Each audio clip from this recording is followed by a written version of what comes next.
Welcome to the kitchen sink. We will chat, we will make you think. You will not want to go to the loo. You could miss a lot if you had that poo. Stay and watch and join in. Yeah. Hello.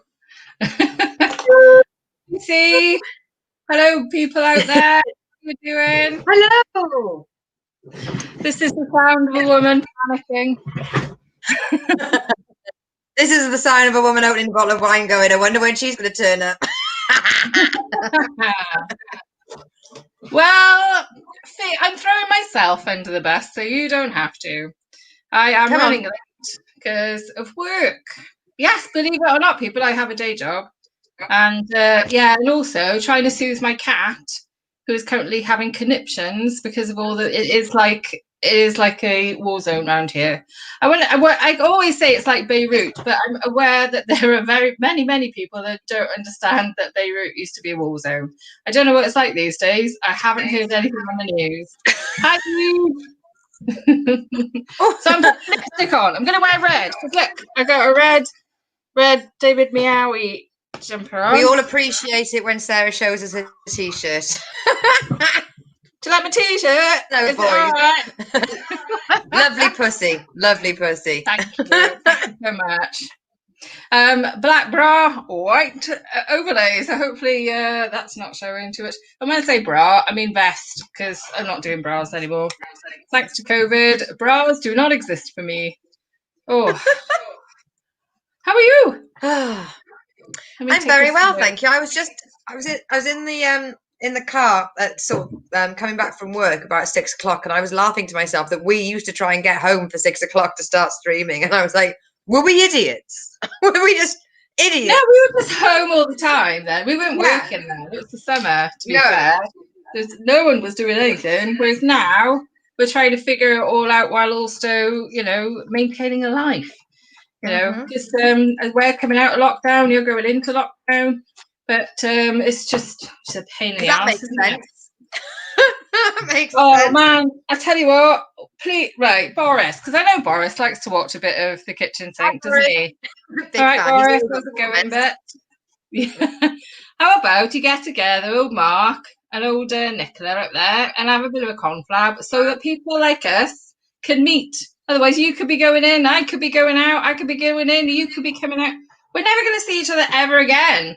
Well, not that we've ever met anyway. But I have family in England, and I got family in Scotland. I'd quite like to see them again, please. I do like all the posters everywhere that's is going. We're gonna lock down to Electric Avenue.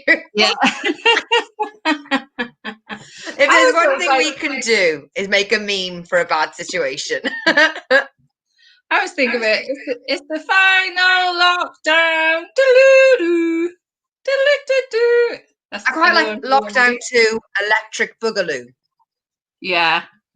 Mm-hmm. Where is Electric Boogaloo these days? It's in your soul. It's in your heart. It's within a 3-mile radius of your house.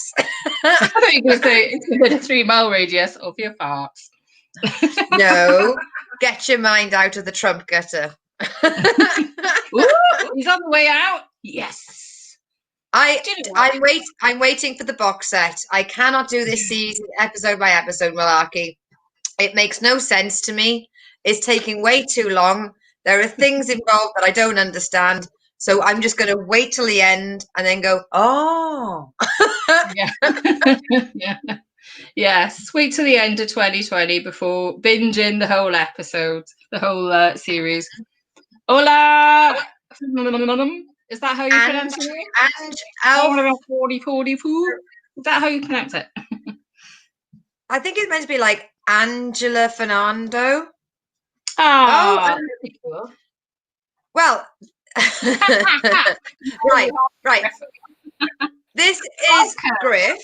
All right, Griff, come on between the two of you. Surely you have better covers, ladies. Ha, ha, ha. Now, this brings me on to what I was going to talk about, because Griff and I met last night. Oh, yes. Tell me more. Griff Have you and snogged? I... Have you snogged? No, my mother was firmly sat between us. Ah. Oh, by the way, I read the ASCII code properly. It is Angel Fernando. Angela Fernando, I wasn't that far from it. Angel Fernando, you're an IT teacher, Sarah. You should be able to read that. For our podcast listeners, somebody's got a tag name where they've changed the letters to numbers. Oh, she's got a big bloody light out again. We're 2 minutes in, Lucy. Can you let me rest a minute now? Do this.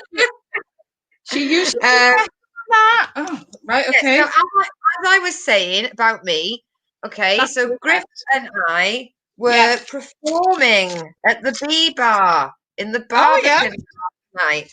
So it's it was just in time. It was the last gig before lockdown, and the audience were absolutely lush. Oh, I bet. I bet it was really good. I mean, it's quite strange. So the room is quite thin and long, and in that space are restaurant tables, and then there are people with they're eating their food, and then they suddenly have to like turn around. It's a bit of dinner theatre, but nobody put the tables facing the stage. But it was a lovely gig. I got to meet Sally Ann Hayworth, and she was Sally Ann Wainwright. Sorry, my head got still in truck mode. So get ahead of the trucker. I know. So she was absolutely amazing, and probably my mother's favourite act of the night. Oh, you were my favourite. I feel my favourite kind of way though. And also my mother didn't miss a fucking beat, and she went straight into the jugular with Griff, and she was like, "And have you been doing online comedy?" And he was like, "Nah, I don't really do it." She was like, "Well, my daughter has." God. So that's the last time Mummy Orchard is coming out to play then. I gotta be honest, it was like a car crash that I couldn't take my eyes off. It's happening again as many times as possible. I loved it. Because I defend online comedy when you've got a Rottweiler and a cashmere cardigan next to you. Yes. Oh, was it good? Was it a good gig then? You enjoyed? I personally... Excellent. Yeah, right. 1 second. We have a birthday girl in the house chipping in. When did she start drinking? Was it midday? Surprisingly, not that long ago, but... I did have... Right, she's been on the Baileys, just revealed. She's just revealed she's been on the Baileys whilst I was out driving a truck. Happy birthday to me. This is why you said you went out to buy more Baileys, because you've drank it all. Right, okay, there's a lot of explanation falling into place right now. Griff says, I love Mummy Orchard. You can have her if you want, 20 quid. Just make a donation. Don't live with it, Griff. And then Angel Fernando has said tetas, which I don't. Oh, Fernando. You know that ABBA song? That's a good song. Sarah, your hair looks fabulously Spanish tonight. Oh, thank you. Is that a compliment? Or are you being a little bit racist? When you put your hair on one side with all the curls, it always just needs a rose just there. It does. Just there. I don't know where it is. I haven't got a red one. Find a rose. Oh, hang on. I've got an orchid. Will that do? I'll do fine, love. So yeah, the gig was amazing. It was Griff and I were the open spots in the middle. So Sally was open, and Patrick, Griff. What's the name of the guy that I didn't meet him? I'm sure. I had to get up for 5 o'clock the next day, so it was a case of go on, perform, have some food, Foxtrot Oscar, very, very quickly. Yes. Sarah just needs some castanets. She showed you a castanet. She was showing a TV. Don't tell me you didn't notice the castanets, Hugh. Right, now, Angela, I personally don't speak Spanish, but I know that bien is good and buenas is that today, beautiful. last night? Hang on, Google Translate. Lucy, I'm on it. Hang on. Patrick Monahan, thank you. I was going to say Mayhew, but that's somebody else's name. I'll put that on so that I know what to type in. Google right, okie dokie. Translate. So the crowd were quite rowdy, and I do the reveal, don't I? Where I don't immediately say I'm a truck driver. I like to put it sort of in the set, sort of to surprise it. And I like the fact I'm wearing lovely, shiny, glittery clothes, and then I say I'm a truck driver. But I've started saying, who can guess what I am? 3, 2, 1. Some fucking arsehole said truck driver. Felt like kicking him in the throat. Yeah, I probably knew you.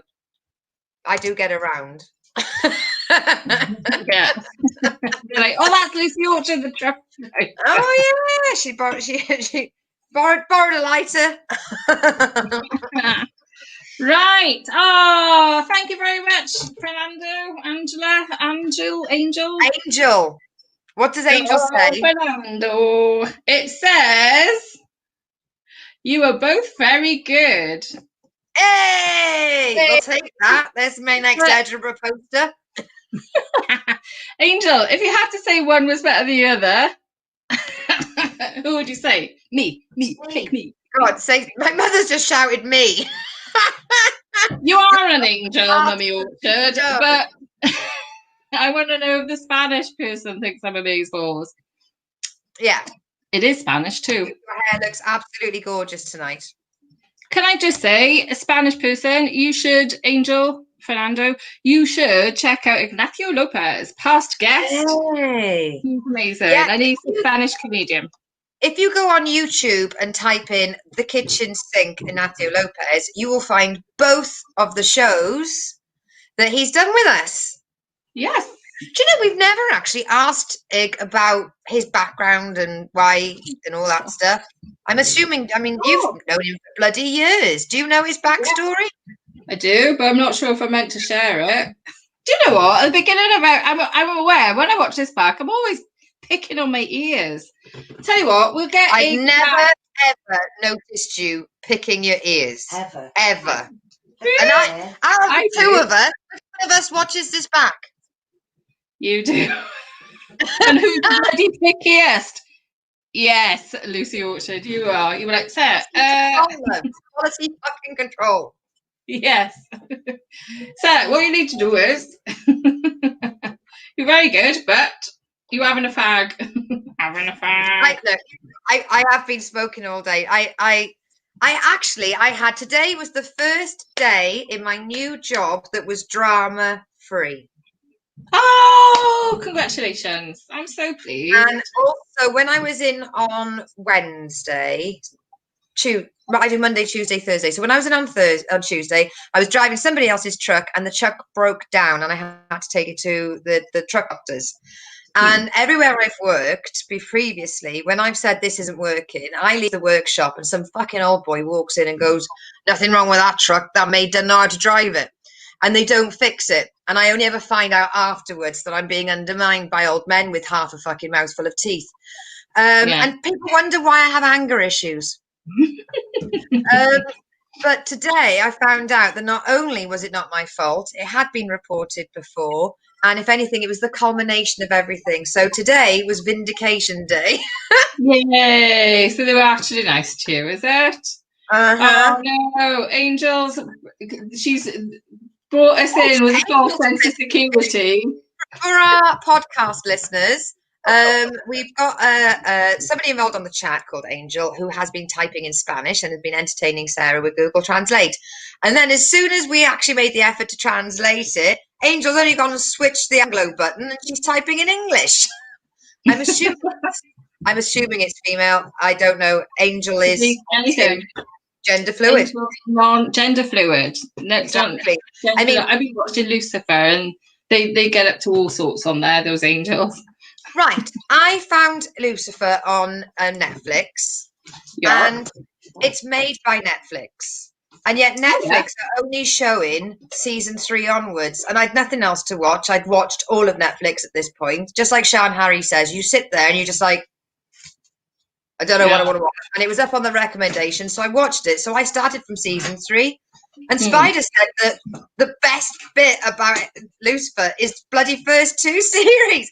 Why wouldn't Netflix show the first 2 series if it's theirs? It's not. They have the rights. It's theirs. Right. It's because it belongs to Amazon Prime. They haven't got all the rights. So they clearly couldn't get the rights for series 1 and 2. They were on Amazon Prime up to, I think, series 4. And then I think it was made by Fox. And Fox turned around and said, we're cancelling it. And then it's one of the ones where the guy playing Lucifer went just went onto Twitter and onto social media and said, right, let's save Lucifer fans. And so I was one of the ones tweeting away there going, yeah, save Lucifer, please, Netflix take it on. And after like a 6-month campaign and it snowballed, Netflix took it on. That's how it came to be. So otherwise we wouldn't have had a Lucifer 5. And apparently there's going to be a Lucifer 6 as well. Well, they better do, because the cliffhanger on the end of it. Well, Lucifer 6 is... I haven't watched episode 8 of series 5 yet. So I have. Do you want to know what happens? No, and I will be so annoyed because you are feisty tonight, Lucy. There is a difference, and you've been having a go at me already. No, I'm putting my foot down with a firm hand. You distracted me from talking about myself. So last night at the gig. I did my set on Saturday for the first time in 7 months. Yeah. And I managed to do my 10-minute. I managed to do my 10 minutes in real life. I've been performing prolifically digitally. Oh yeah. But I managed to do my 10-minute set in 6.5 minutes. Yes. It was sort of like, here's another joke, catch. Here's another joke.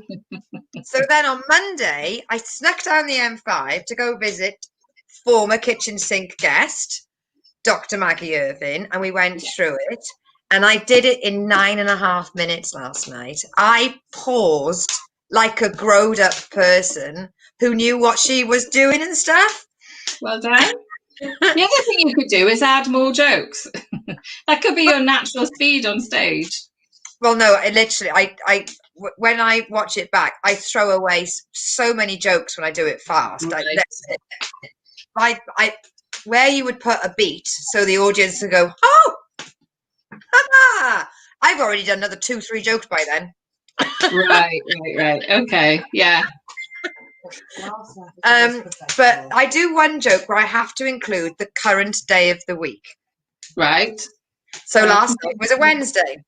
So I said, we're not sitting in a car park all night like a bunch of doggers. Right. And instead of getting on to the next line, I couldn't remember what day of the week it was. Yeah, that's happened to me as well. In my head, genuinely, microphone in hand, bright lights in my face, room full of people waiting for the next line. And in my head, I went, tomorrow is the kitchen sink, and the kitchen sink is Thursday. And if Thursday's tomorrow, it's Wednesday. And I went, because that's Wednesdays. Do you know, it would be me? I'd be a bit like, it's Wednesday. When that's happened before. All right. Lucy Okay. Lifted off. She's reading stuff. No, I just, Angel, I don't think you understand the premise of the show. I mean, yes, you are allowed to donate money to the show, but it doesn't mean that we are going to stand up and show your clothes. That's teetering into creepy. You're gonna dare it. No, right. I don't know if you saw earlier. Angel said, "I have a challenge for you two. You have to do what I tell them. Yes or no. We will forgive you. English is not your first language. And I dare you to stand up and show your clothes. Something easy. Right now, Angel is on Twitch, and I think Twitch for young people, the chatters on Twitch can run it. Unfortunately, Angel, we're not that kind of show. And I've already shown my boob. I've shown my top already. I'm going to You clip can that. have my trousers. I will show you my trousers. Do I win a pint? Look. Ooh. I got leggings. I got. Do I win? Do I win? No, look. Oh, hang on. Look, Yeah, Angel, she's doing exactly as what you've just said. So, hang on. I can't get my legs up. Hang on. I've got to get fitter than this, haven't I? can't get your leg over, love. Have you stopped doing your family stretches? I got breath. Show clothes. Do I win, Angel? What's next? What was that? You want to know where I got this top? Oh, this is a little number I got from Zara. And I bought it when I was in Krakow in Poland doing the Krakow Festival. It's very nice. And the thing is, because in Poland everything's divided by 4, they basically pay you to wear Zara. I was like, oh, this is nice for £15. It's not 15, is it?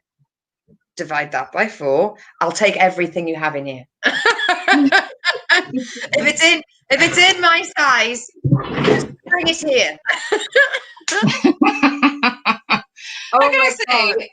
Can I just say one more thing on the angel thing, telling us what, asking us, I'm sure not telling us, but daring us to do stuff. It feels like the beginning of a horror film, doesn't it?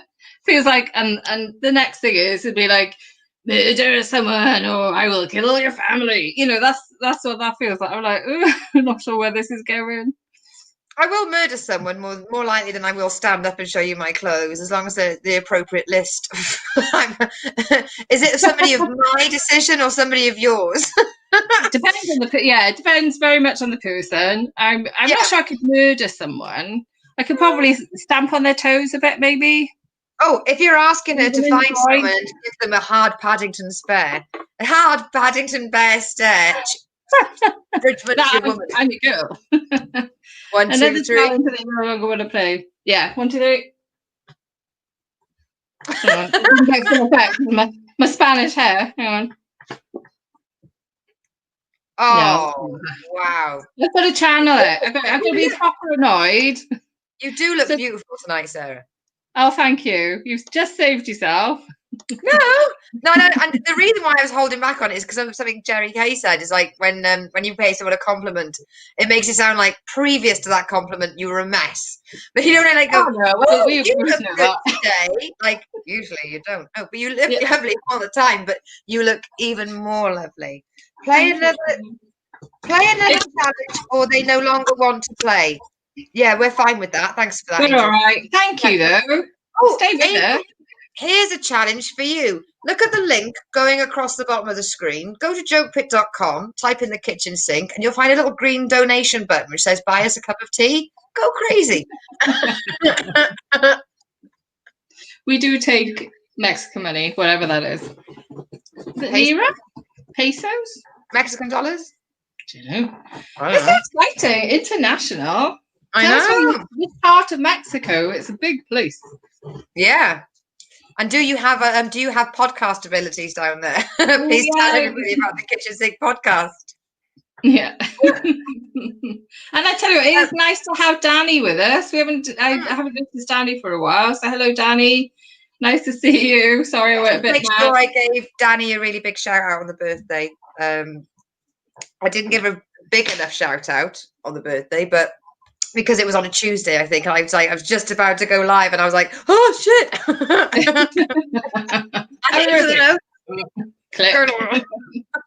are all your other things going, Lucy? Lucy, since you've been backtracking with the old Lucy Orchard show and Big World Small Talk and Big World Small Talk, I'm very lucky that because you and I have gone online and done the global open mics, I can find international guests very, very quickly. Just because we're fortunate to have met so many people on Displaced Comedians that it's like, oh, I need a Canadian. Hello. Yeah. Hello. Canada. Who? Yeah. Yeah. Oh, I'm a bit worried. Sorry, you carry on. Sorry. I'm interrupting again. You've asked me a question and you're interrupting. I'm so sorry. So Weekly Bazaar's going really well. We had a week off because everybody was just super, super busy, and we haven't really had a proper week off in months. And the first Lucy show, when I started back from when I started back trucking, let's just say I did not have 2.5 days spare to do all the planning. So Mum and I cracked open a bottle of wine and just did half an hour impromptu. And the reviews were so good. I'm like, so why do I bother planning if everyone liked it when it was unplanned? Well, just go so slow, doesn't it? what I'm going to do is we are going to do unplanned and planned, and we're going to mix it up a little bit and take a little bit more of the stress off myself, because brilliant thing about people like us is that the most stress that we have in life is the stress we give ourselves. Yay! Yes. No one's telling you to do these things. No, there's not a hostage situation going on. Yeah. We have a delightful what looks like spacey looking person sat in the dining room. From the little thumbnail that we can see, it does look like an astronaut.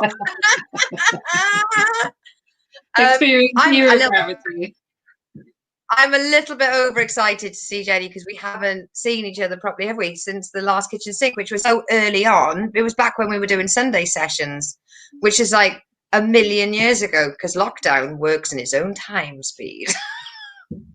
Yes, it is. And I'd like to hear whether or not, because I mean, you've done real life outdoor gigs. I've done 2, and I'd love to know if Jenny got the old guitar out and has knocked out a few sets. Right, okay, Angel, thank you so much for getting involved on the chat, but we really are not going to be playing Truth or Dare or challenges like that. I think you're thinking of another Twitch channel. This is and I'm not going to do that, because my boobs will go all over the place, and you know that, Angel. Come on now. I see you. I wasn't born yesterday. I'm going to say this is the perfect moment to call our guest from the dining room, the nice, comfy, warm, heated dining room. Bring him in the cold, dank kitchen. That's what we like to do with our guests. Get them in the kitchen. Why do we have it that we take them out of the nice and bring them in the kitchen? So, with no further ado, the musical sensation, the comedian that we love the most, Jenny B-Side, aka Miss Jenny Hart, is coming to our screens now. Hi, Jenny. God damn it. Beautiful. I got excited and my headphones fell out. That's so cute. I got headphones like that. Mine are pink. They're downstairs. These are broken. These are broke that side. These are broken, and I fixed them with a child's chalkboard rubber, and then I've stuck a bow on so you can't see it. And then you told us all about it anyway. Yeah, you know me. If I turn them around, beautiful. You see it? Oh, I see. Yeah. What a load of rubbish! What a load of rubbish! I like it. I'd like that Very bow pink, though. I think that'll be a pink glittery bow would be lovely. Only because I like pink glitter. Exhibit A. Pink glittery wall. Check it out. Yes. It's not as glittery as I would like, even with 3 packets of glitter, but it is there if you look carefully. Would you just throw the glitter at it, or was it glitter paint? Glitter. No, it's paint that you put glitter into, and it was like the consistency of sand. And it's from B&M. Don't just buy booze and B&M. And yeah, and the bloody glitter was like £5 a packet. Wow. The paint was like 15 quid, and you had to buy 3 packets to put in, and it barely glitters. If I'm honest, you wouldn't know unless you're looking at it and knowing there's glitter on there. Why didn't you use space dust? If you'd have used space dust, you could have licked it whenever you were like, I don't know, whenever, just whenever, really. Obviously, like licking the walls. Yes, which is frequently, to be fair. It's like Charlie in the chocolate factory, you know, the snozzberries taste like snozzberries. Yeah. I was growing up wanting to be in Charlie in the chocolate factory, to be fair. Do you know what Well, the weird thing is, when I was growing up, I wanted to be Willy Wonka. I wanted to grow up to be him. But now I'm older, I kind of think I'm more Veruca Salt. Give it to me now. Yeah. Basically, I'm a bitch, is what I'm saying. I think Veruca's probably the original Karen, isn't she? I want to see the manager. I want everything now. Yeah, Veruca, Karen Salt. Maybe that was her mum. Anyway, hello. Hello. Oh, look, for Lovely to see Lucy. you. Just for Lucy. Oh, I've got my trousers on. Look. Oh, yes! Glittery. I'm going to fall off now, aren't I? Anyway, Those there are we go. lush. Not There we go. ability, Jenny. If you fall off because you're spinning round on an office chair to show us your glittery ass, we will not take responsibility. This is not. Danny. Not Hello, Danny. Well, I'll just sue you for it. Good luck. You may have 10 pence that I don't have, and you can have all the money down the back of my sofa. I can let you glitter, and you'll like it. I'll come round there and I'll scrape that glitter off your wall. Oh no! Don't do that. Not the glitter. You can take my money. You can take my life, but you can't take my glitter. Someone keeps popping up and saying hello. Is it Danny? Can you see that, or is it just my imagination? There's like a box appears and goes, "Hello, Jenny." I'm like, what? You're in my head. Oh. Danny. She's Danny. Very much of a fan. I would say that you could write a comedy sketch about a pink glittery wall, or even an entire comedy show. But Catherine Ryan did beat you to that. Did you? All right. It's an entire stage show called Glitter Room. Oh, okay. I only watched the first half hour of that, you know. I saw it live. Because the rest of it was rubbish. I love Catherine Ryan. I've seen her live. She was good save. Opening for what's his name? It's big famous American comedian. I was in love with him last year, and this year I've forgotten who he is. Wow. Anyway, she was opening for him. This is how fickle I am. Opening for him last year in the Leicester Square Theatre, and she's fucking hilarious. She was so good, but I could not get into Glitter Room. But I will try again. Never heard of it. It's on Netflix. I saw it live. It's based around the conversation that she had a painter and decorator round. She said to a little girl, "What do you want room painted?" And she said, "I want it all pink glitter." So got the painter and decorator round and said, "What do you want, love?" Said, "I want pink glitter." And he was sort of like, "You can't have that." And she was like, "Yeah, I can." If that's what I want, that's what I'm going to get.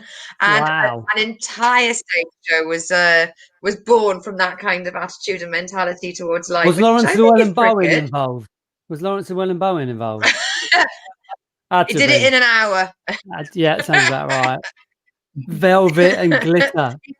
It's got Bowen's He just filled name. a grenade with glitter and just let it off before tea time. Oh, do you know what? I would love to stand in front of a glitter grenade in front of a wall. And then when you walk away, it's just your outline. That would be amazing. You're covered head to toe in glitter. Then walk on stage is like, hi. That sounds like a deal. Are you copywriting that right now? No, take it. Oh, thank you. Yeah. We'll all do it. My mind just goes off like a firework and then forgets. You forget about it. Yeah. Talking of fireworks, what's the fireworks like around your way?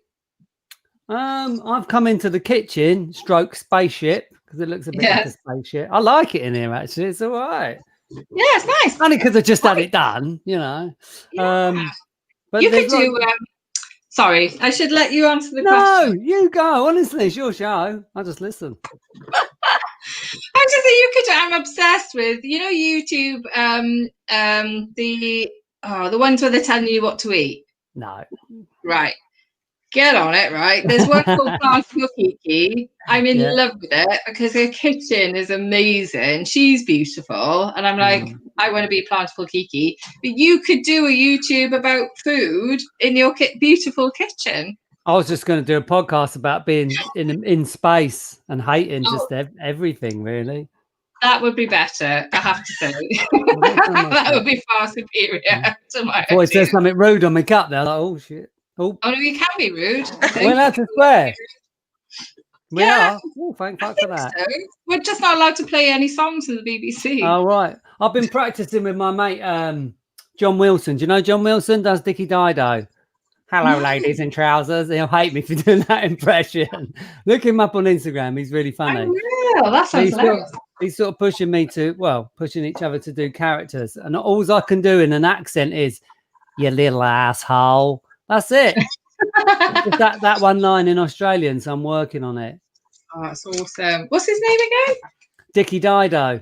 Dickie Dido. I'm on Right. his podcast straight after this. I'm in one room and I'm out the other. Oh yeah, I saw that when I was tweeting on Facebook and that earlier. Oh, that's exciting. Yeah, Busy podding. night. I love a bit of podding. Thanks for having me.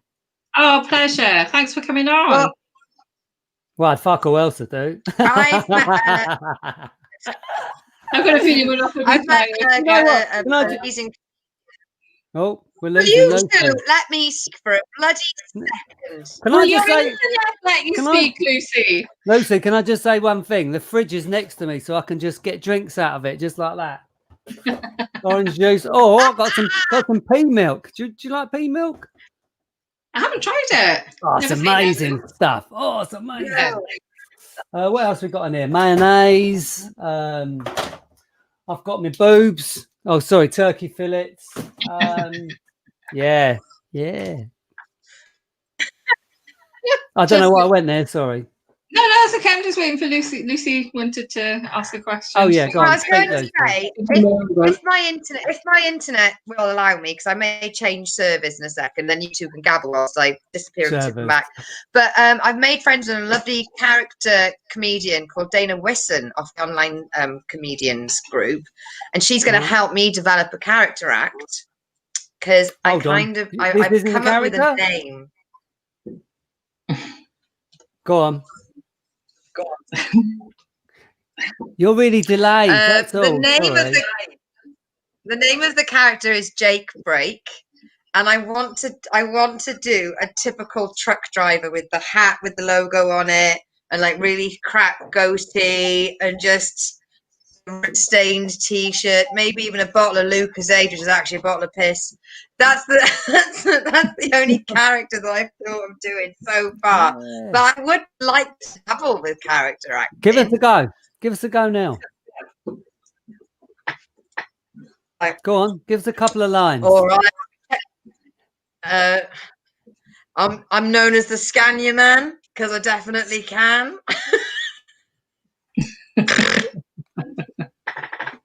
It's It's a no from me. It's a no from me. You want to What do I know? I'd rather be homeless than chromeless. No, I know this is an Sarah, idea. Sarah, you getting what I'm getting off this feed? Yeah, go with it. Stick with it. Honestly, you got gold there. Got I mining for know gold. that there's so many typical male truck driver stereotype lines that I can develop, but I've got to be careful that they're not so specific to truckers that literally nobody understands the fucking word.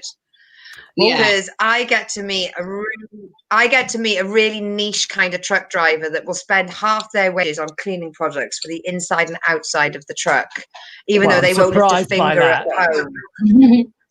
No, they really do. They don't even know where the vacuum in the house lives. But I've got one guy I know that finishes work at 4, tells his wife he finishes at 7, spends 3 hours polishing his truck. Of course he does. Yeah. That's what he spent 3 hours polishing. Yeah. Comes home with a different jumper on. He won't use the soap in the jet wash at work because he says it's not good enough. So he buys his own soap for the jet wash, which is like 30 quid a tub. I'm all right with that. That's the kind of guy. I know he needs a lot of development, but I'm quite pleased with the fact that today I came up with his name.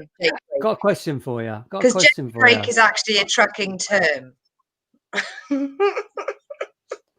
There you go. I got a question for you. You, all right? my question is, I've never spoken to a truck driver. They never get out of the truck. They're always like long distance Larry. In the eye. She's gone. Okay.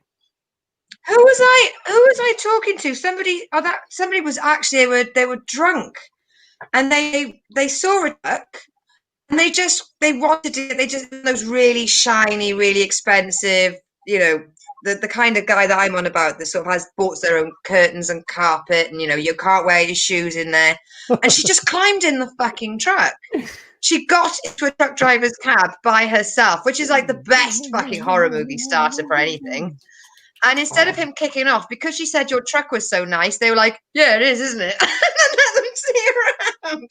Because the easiest way to kidnap a driver, their truck, the back of the van. And here we have the cab, and it's the cab. There we go.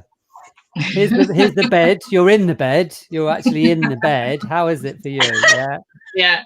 Oh, you don't know. You got the refrigerator. You got the different cupboards. You'll have the TV. You have the LED lightings. You got the backboard in the cab. You got the you're going to put all that. All in that. I mean, it's like capsule living. If you can imagine those American programs about tiny houses, it's like that. Right. Okay. Got ya. So your aim is to educate us. No. Your idea is to educate us through the medium of this character. Yeah. Yes. I've just got one piece of advice. I've just got one piece of advice. Make it funny. Joe, you often forget that. I'm going to You do. I'm going to change my ladies in trousers. I'm going to change my internet service, so you two chat whilst I do tech stuff. Okay. Go on, then. I wish Lucy would just go to the local Starbucks and use their internet, because it would be much better, I'm sure. Where is she at the minute then? She's using her phone or something? No, it's because it's... You said you were going to switch off. Turn that fucking thing off. She's drinking a wine. She's like, yeah, look get at that this. wine, yeah. Oh. I did a print screen. We love you, Lucy. Right. I won't do the end of it now. Right, but, so Sarah, let me interview you. Yes, please. How was your last French dinner? How was that? My last French dinner? Yes. Well, I don't eat meat, so... I didn't say meat, I said French. All right, is that a euphemism? Or am Could be. Oh, I don't know. I'll do it in whichever way you feel is relevant to the question. Then my French dinner was a very long time ago. Oh. But I do like a bit of French food, I've got to say. I do enjoy it. Yes. I've always wanted to go to Paris. And you've not been? I went with a school. It was rubbish. Was it? Did you go to like Notre Dame? I wouldn't go to Notre Dame. No, we stayed in the hotel, went for a walk around the market, got back on the ferry, suddenly we're back at school. To be honest, I used to live on an estate. I don't think they trusted any of us on the street. Thought it was like Fagin taking all the kids out for the day, stealing stuff. See what we can come back with. Yes. 5-finger discount. Thank you. Yes. Where did you come from? Where were you from originally then? Where did I come from? Where did you come from? Space. It's a strange planet called Jenny. Legende. Woking in Surrey. Well, I'm trying to think. It's in between London and the coast, and Brighton. Portsmouth. Yeah, in between the two. No one's from round here. There's no comedy round here. Actually, there's another comedian. He's a magician, Danny Buckler. Amazing. Yeah. Do you get a lot? Are there many gigs down by you then? Or are you there now, or did you move away? I'm still here. Yes. I moved into a place of Woking. It was a little bit better than my last place. So I'm on the up.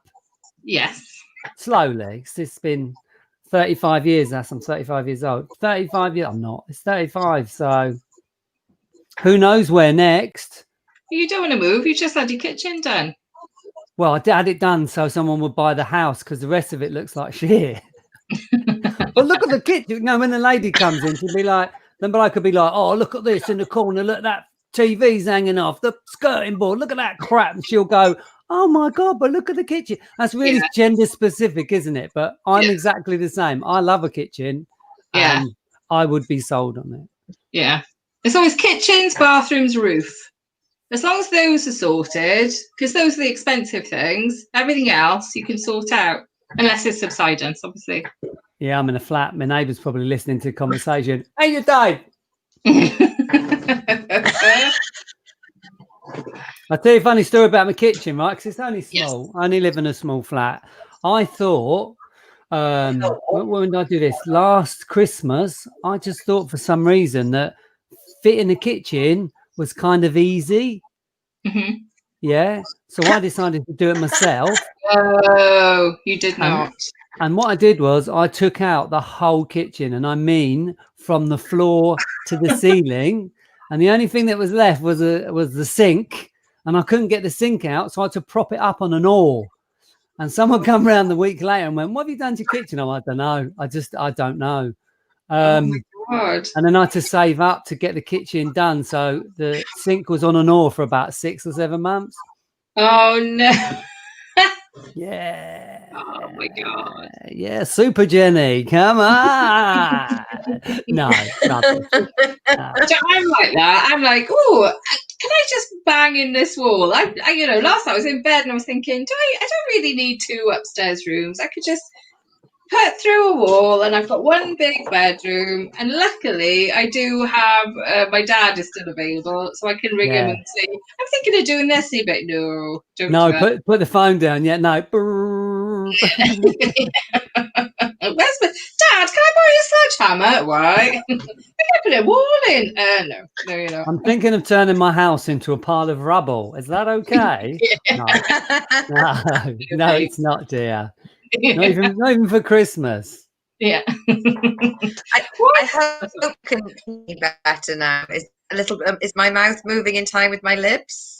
No. Hello. No. Tell the man who's moving your lips.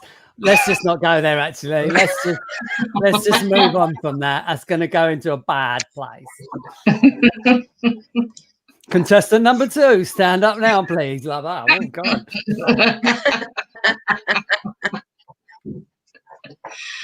Well, I'll try and tell anyway. There's somebody in Chelsea recently, you know how they all build those super basements?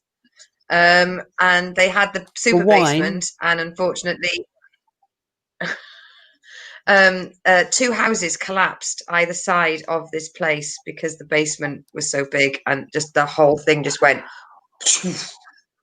Wow. That'd be a bit embarrassing, wouldn't it? So what did they do? They built the basement down and then went either side to just steal land, I suppose. That'd be a great idea, wouldn't it? They think that because you can't build out or up, so everybody builds these super triple layer basements with like swimming pools and wine cellars and bloody cigar humidors and everything, just to prove that they're wealthier than everyone else.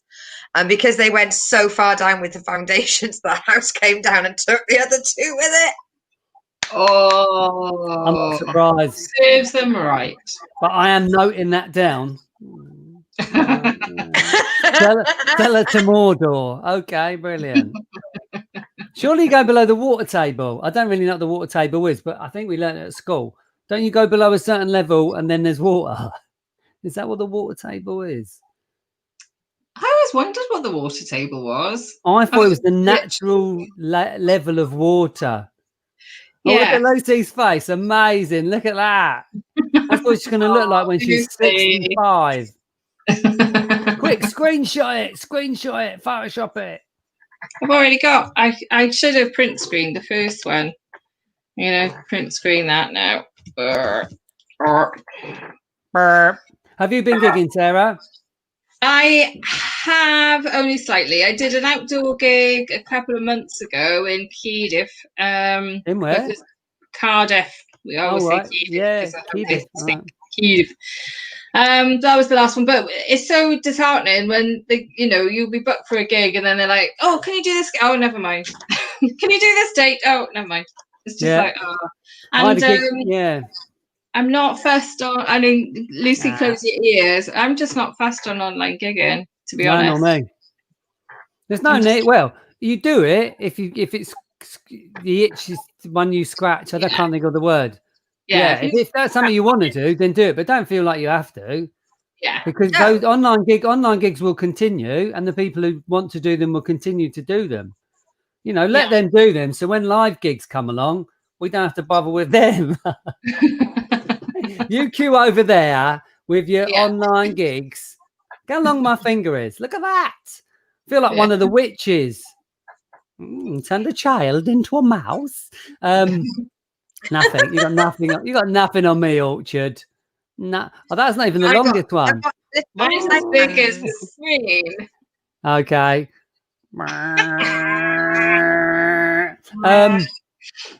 I had a gig that was changed. The date was changed 4 times and then cancelled.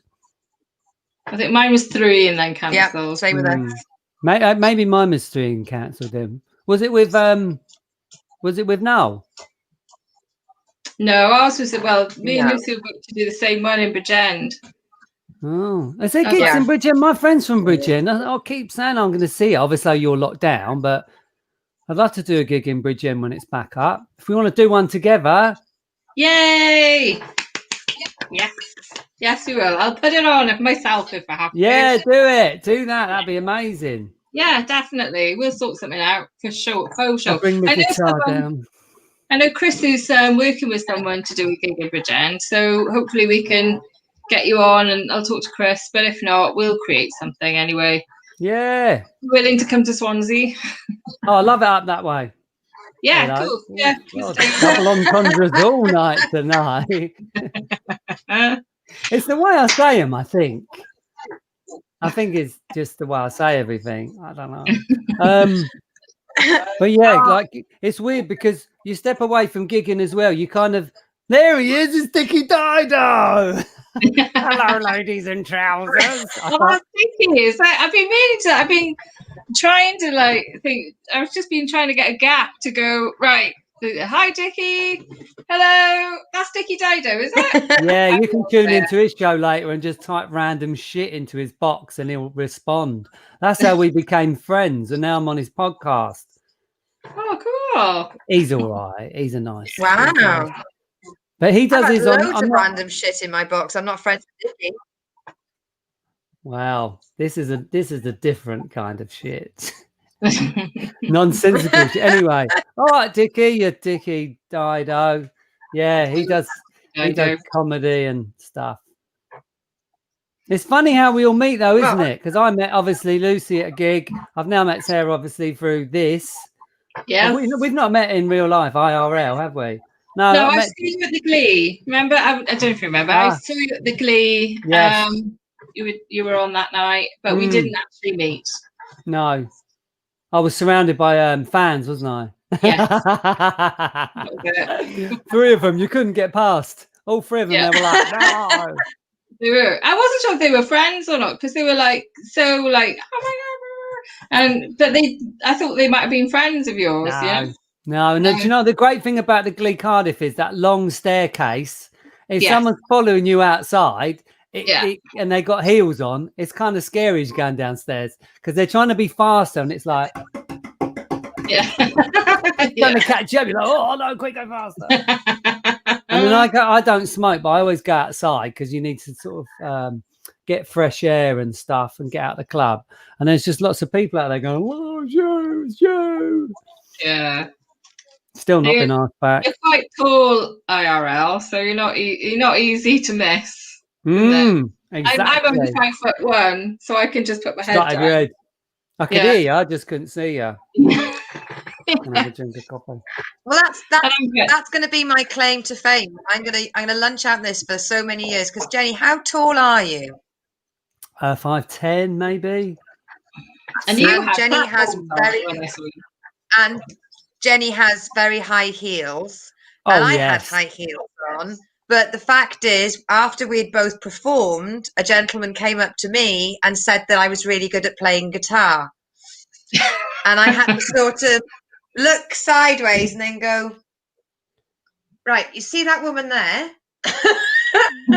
That's the one that plays the guitar. It's an easy mistake to make, isn't it? It's an easy mistake to make. I mean, clearly I have longer hair than you, and you do come across as being 2 foot taller than me. Yeah, this is true. Yes, there are lots of other similarities, but let's not go into those.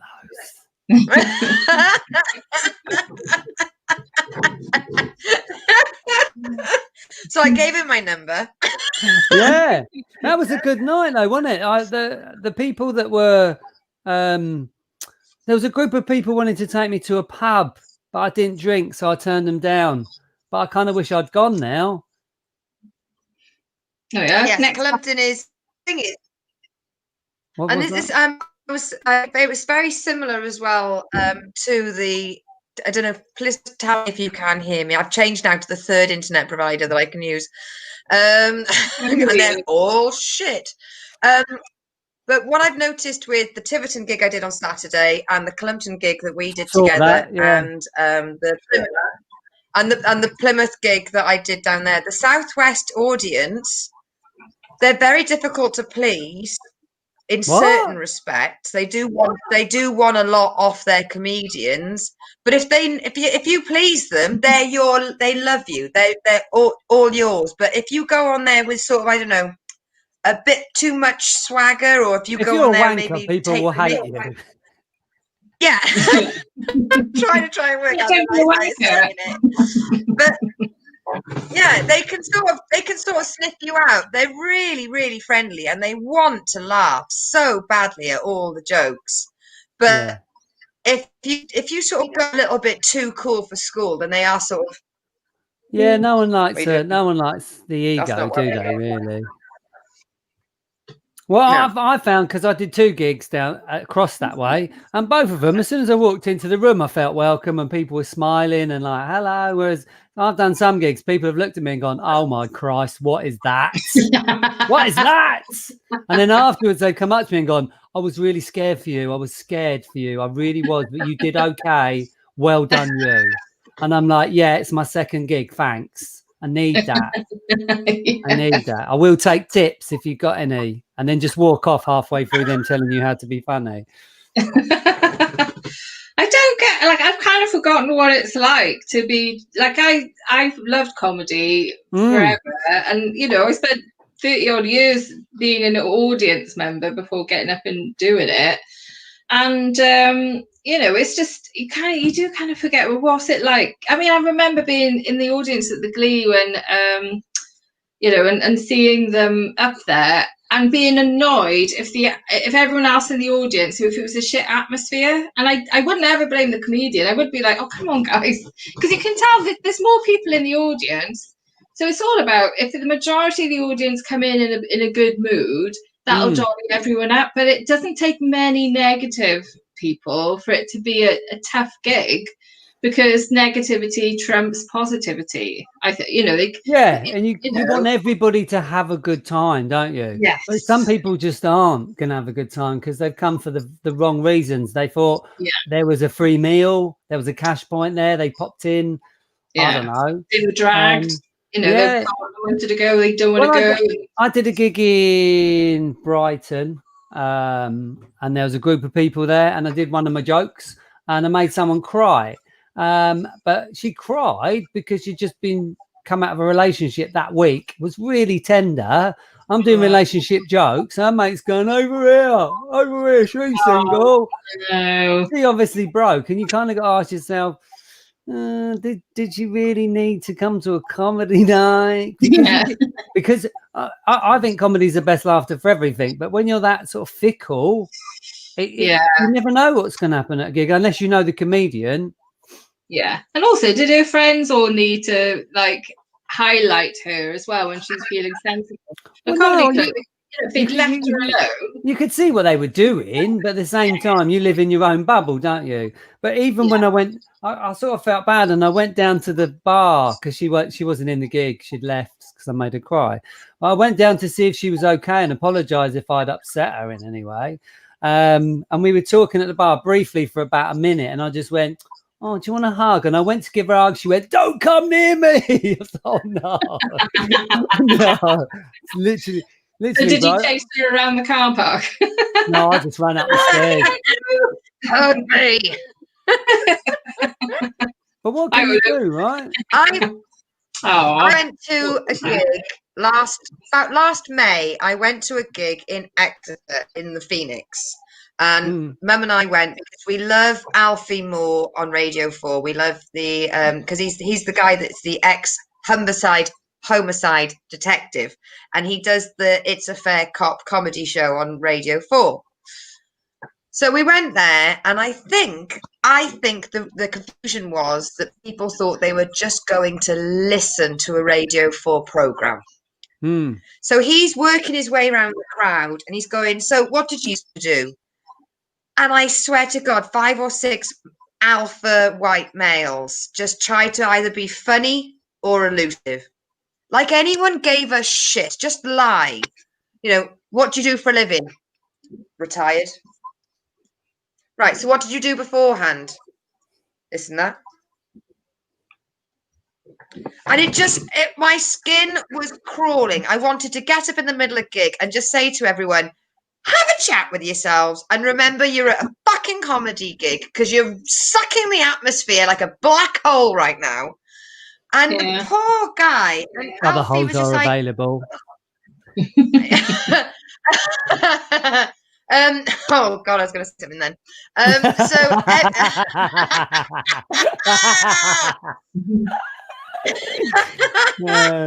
Sorry. Okay, even Alfie Moore was like, guys, I'm only asking you this is a bit of fun. You know, I'm not from the DSS. I'm not going to write down anything about what you say. I'm not here as an official policeman. Anything you say will not be used against you. You know, it's just a bit of fun because if you were an architect, he would have said it's a bit very Bob Monkhousey. He would have had some little joke that would have gone with that. And it was just so painful to watch person after person after person just go, no, I'm here to listen. Make me laugh, funny person. Good MC should be able to open them up though, right? There was no MC. It's just he came on, did his show. There was an interval. Then that was it. I did a show at I think it's the Bedford in Balham. Can't think. It's a big round sort of gig, and everyone sits on tables on the floor, and then you can sit around the outside. It's a lovely gig. It's an amazing gig. I did awfully there because apparently they don't really do musical comedy, even though they booked me. But I think it was possibly because I was singing about my dad shagging me. But you know, either or. But she says, I'm not an MC. I'm not going to do any pre-work, anything like that. So it's kind of like you go on really, really dry. And it was Christmas as well. It wasn't awful, but going on dry was hard. Going in dry. Who was that? Who just got Renegade? Jen Smith. Jen Smith. Jenny. Hi. Jen Smith. Thanks, Danny. I am a good MC. Thank you, sweetheart. Hey. So I think I know Danny from the gig. The gig we did. Yep. Gig. Danny, she has had a hug from you, so yeah, and I think it was yeah,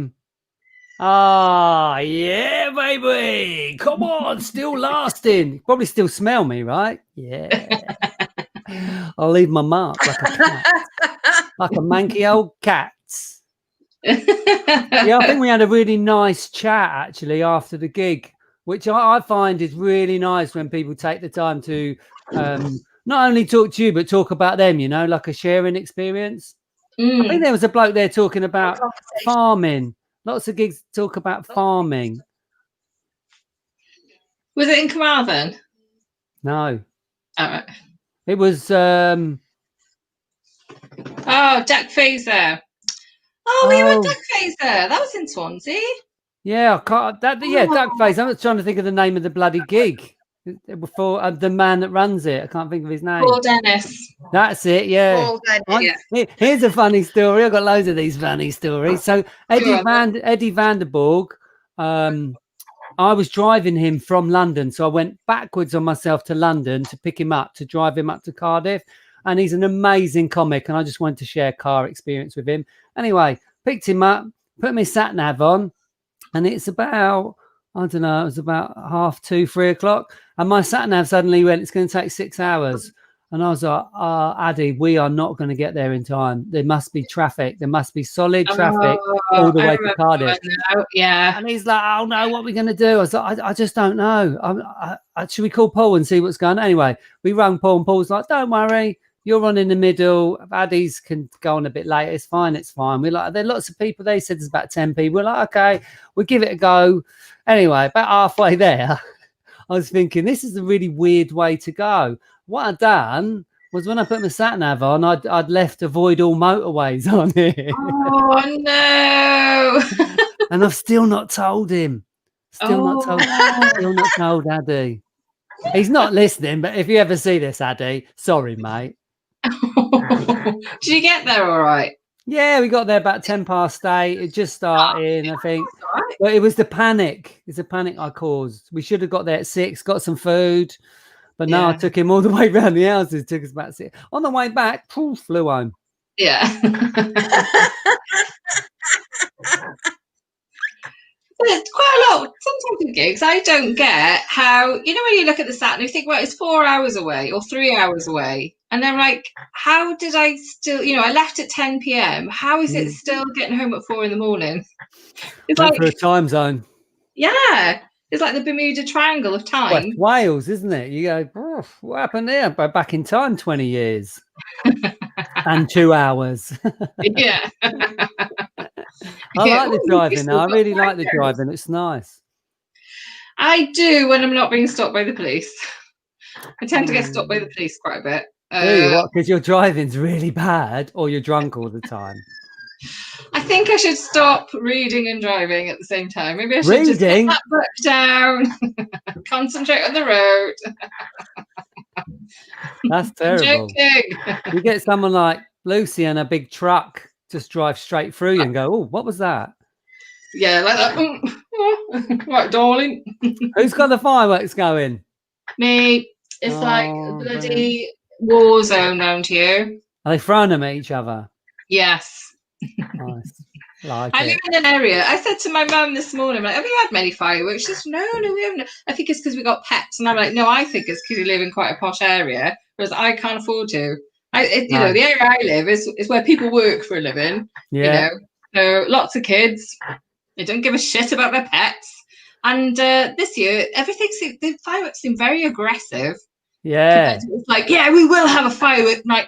Bloody Mark Drayford, who's like our first minister, going no firework nights. It's like everyone's gone, fuck it, fireworks. You're not allowed out on the street, so everyone's out the window just aiming it at next door, like, come on. Call them on the phone. Hello, look out the window. Bosh, Catherine Wheel to the face. Like that, like, where's my lawnmower? Give me my lawnmower. Yeah, I'll get them. Wait till they're asleep. I set fire to their house. Yeah, it's like the Purge around here. It's not November 5th. It's the Purge. I only watched that the other night. I've never seen it before. It's really good. Is it scary though? I haven't watched it. I can't do scary films. I can kind of do gory. I can't do like torture. I think my house is on fire now. Something hit the window. Maybe it's House Invaders. We're going to get a live torture porn / house invasion horror film live. I like this. Yeah. Where's my popcorn? I'll just go to the cupboard. So I haven't got popcorn. I got crisps. How middle class? How middle class are they? Chippies. Are you vegan? No. I don't. I eat meat occasionally, but very occasionally, because I don't like the surprise element in meat. Not that surprise. I'm fine with that. Well, like all the hormones and antibiotics in the meat. No, just like a chewy bit or a lumpy bit or just a mystery meat. It's soul trying to get out. Is that it? Yeah, exactly. Why was it in there in the first place? I just find it odd that you can't eat meat sometimes without finding something that shouldn't really be there. I think good for the animal. It's getting its own back. It didn't want to die. It's now dead, feeding you. I'm like, yeah, good for you, animal. Get the last say in. My thinking has really changed on meat though, because I bought some mince recently, and on the front it said it had a slaughtered by date, and I'm like, oh, okay, right. And I was thinking like someone went into a pig farm and just went nuts with a 12-bore gun, like went on a rampage. Probably be more humane than what they actually do. I saw a chicken because I like a bit of chicken, right? I walked to KFC for a couple of bits of chicken, but then I saw that it said chicken leg, and my brain just couldn't stop thinking of something's leg, like a human leg, and I'm thinking, oh, you're actually eating a leg. Why if it had a shoe on it, would you still eat it? What if it had a foot on it? Would you still eat it? If it had what on it? If it had a foot on it. Exactly that. Would you just eat around the foot? Yeah, still so tasty. I know, it's weird, isn't it? I try to eat decent meat. In the southwest, we've got meat? very, very good decent meat, happy meat. Oh, and because we're in the southwest, and we're just surrounded by really good farms, so there's no excuse to buy shitty processed food stuffs. Go to a farm shop and find a butcher that knows exactly where all the meat's from. Yeah, I'm vegan, I'm vegetarian. I won't say I'm vegan because I'm never not eating cheese ever again. Cheese is amazing. I try not to, but it is gorgeous. But I'm eating meat. Oh, we've got in the fridge. Let's just keep going to the fridge. Oh, halloumi with chili. Hello, me. Ooh. I eat that straight off. Just take the top off. Bosh. Do you? Isn't it squeaky on your teeth? Oh, yes, amazing. The only other food. You don't cook your halloumi? No, straight off the cob. Straight off the cob. It's like eating old shoes. Oh, yeah. Halloumi on the cob. Oh, yeah. Kyle says I miss cheese. No, Kyle is vegan. I'm not vegan. I won't say I'm vegan. I'd love to be vegan, but I am proper, I don't eat hunks of meat. I'd honestly like to. What does he miss about cheese? Because you can get vegan cheese, right? It's not the same. Vegan cheese is plastic. It's very plastic. It's full of it's very processed food. Oh, so are all the vegan meats. I mean, they're better than and a nipple, Dicky Plummer. Dicky Plumbers, we've all eaten pork with hair on it. Yeah. And the odd nipple. But vegan meat and cheese, it's very processed. It's a lot of gunk. It's good if you're someone who's like you want to eat less meat, but you kind of really miss it. It's good to kind of transition, but you don't need to eat meat. There's loads of protein in veg and potatoes and all that. Deep fried chicken feet. So I had some chicken the other day from a restaurant, and it was like little chicken poppers or something like that. It was called, and I'm like, oh, lovely. I love chicken poppers. It wasn't. It was chopped up bits of all the chicken wrapped in, I don't know, breadcrumbs. But it was all the chunks of fat, bits and bobs. And my mate was going, oh, but it's all the brown meat. That's the best meat. I don't think it is. No, melted cheese, yes, melted cheese of a pizza. Does Kyle eat cauliflower pizza? I don't know, cauliflower-based pizza. Oh yeah. To answer your question of why I like cheese, though, is because it tastes very sweet, but apparently, and I'm not sure about this, I haven't googled it, but it has stuff in it that makes it very addictive. So that's why we're all like, oh, I really miss cheese. Because there's crack in it, yeah. So Barbara's crunch has crack in it. Is it flavour that they put in it? That's what I like about cheese, flavour. Do you get this right? I get this sometimes when I eat strong cheddar. What about strong cheddar cheese? My cheeks flush cold. Oh, does anyone get that? Like the whole of my cheeks flush. cold. I get that like that thing at the back of your mouth, that like tingly thing at the back of my mouth with very strong cheese. Well, there must be something in it which is affecting us all. In a cauliflower pizza's miserable. I'm googling it now. Is cheese addictive? Oh wow! Renegade Masters just said something about a pizza base of egg. I'm into that. I'm interested. Pop me one in the post. Pizza base of egg, or like scrambled egg, Jenny.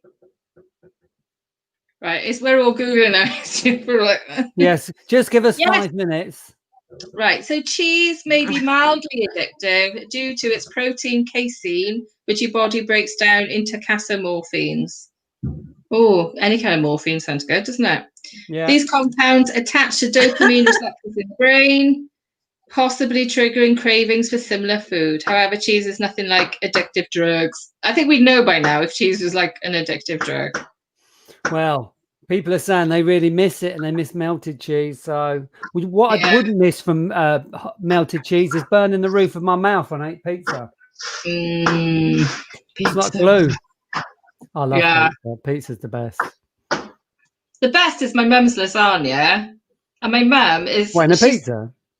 No, just a lasagna, but she puts like a whole block of cheese on the top. It's stunning. Yeah. It's really tasty. The only downside is she goes, right, come on then. Come on, we've got to sit at the table now. And it's like the lasagna is like hotter than Vesuvius. It's just come out of the oven. And she's like, oh, I'm worried about it getting cold. I'm like, Mum, it's not going to be cold in 3 days. It's okay. We can wait. It'll cool down about 24 hours time. We can hear you intermittently. My sister, she used to make cheese and potato pie. And what it was smash, water, to just mash up mash in a bowl, and then a massive heap of cheese melted onto the top of it in the oven. And it was just cheese and potato pie. Had it for donkeys.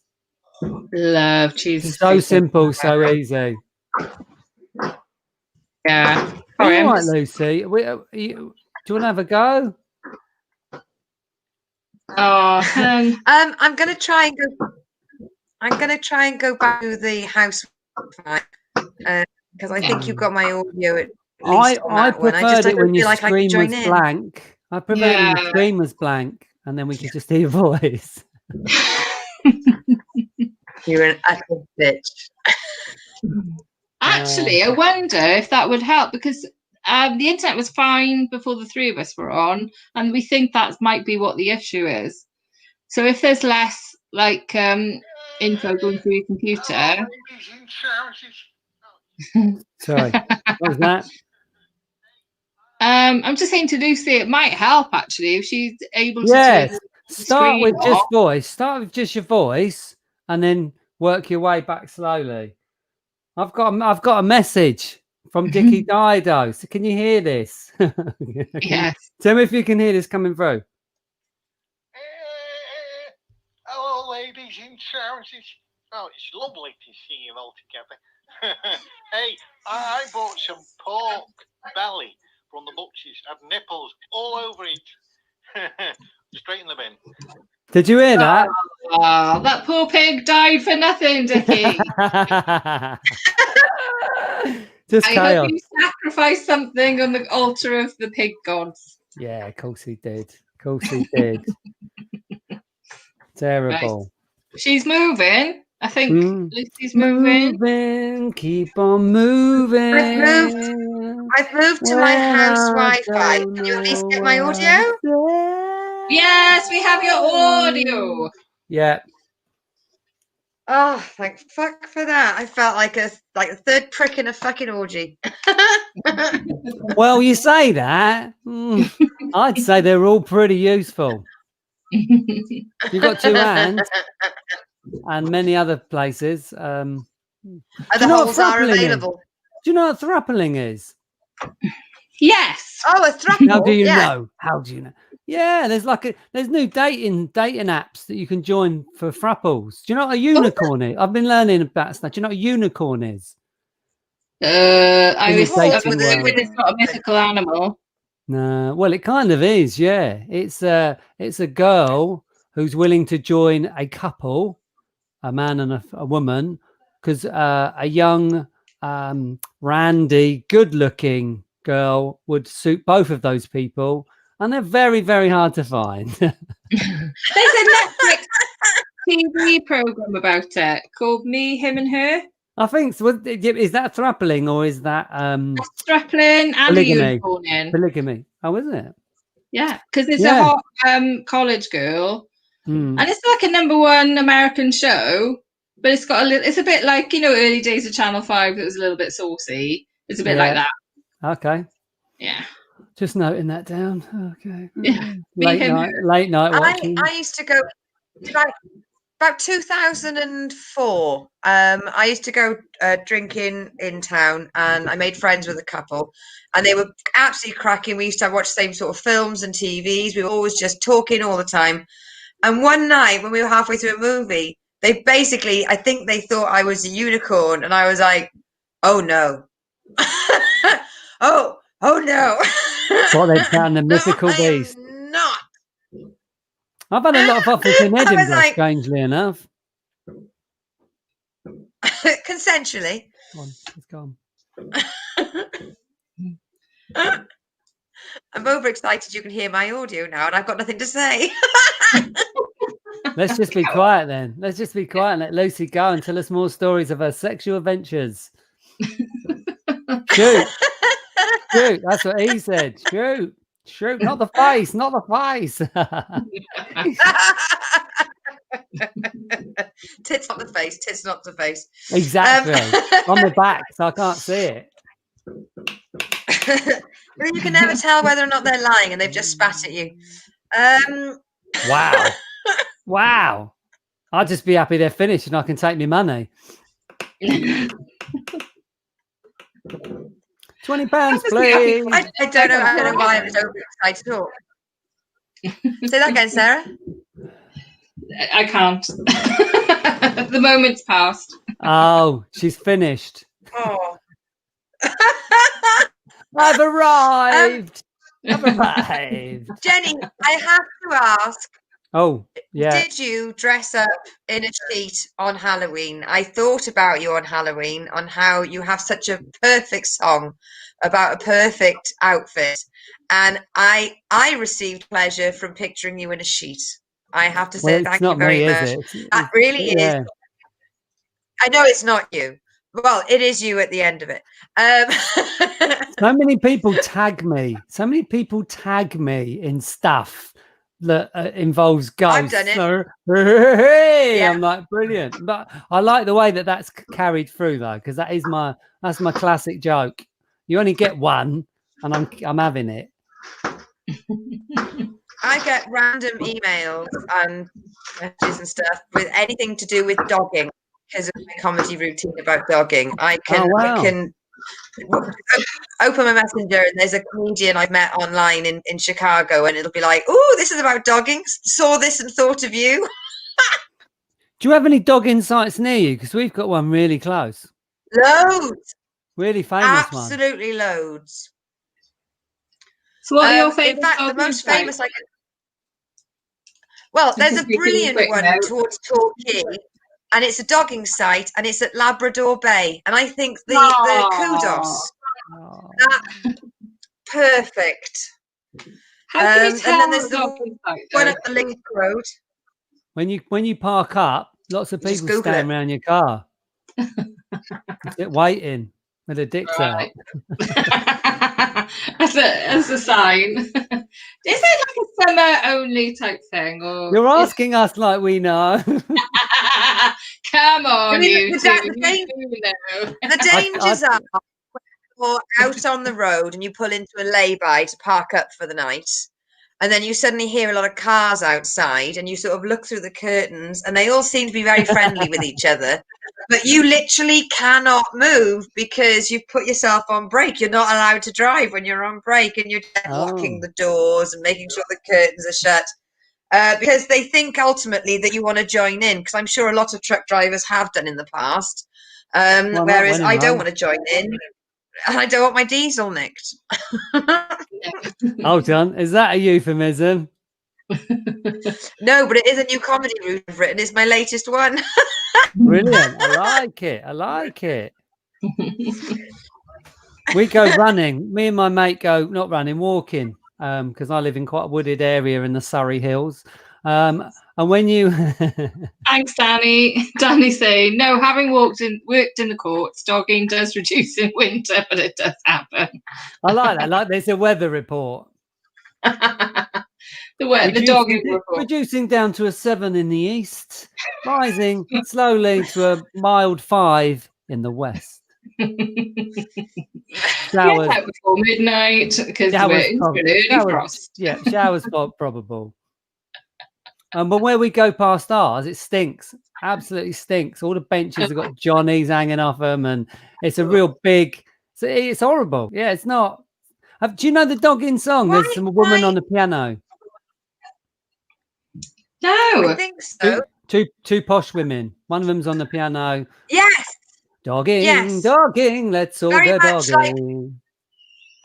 Like a new age Hinge and Bracket. Yes, but just the same age and not drags. Right, identical. Can you hear the fireworks?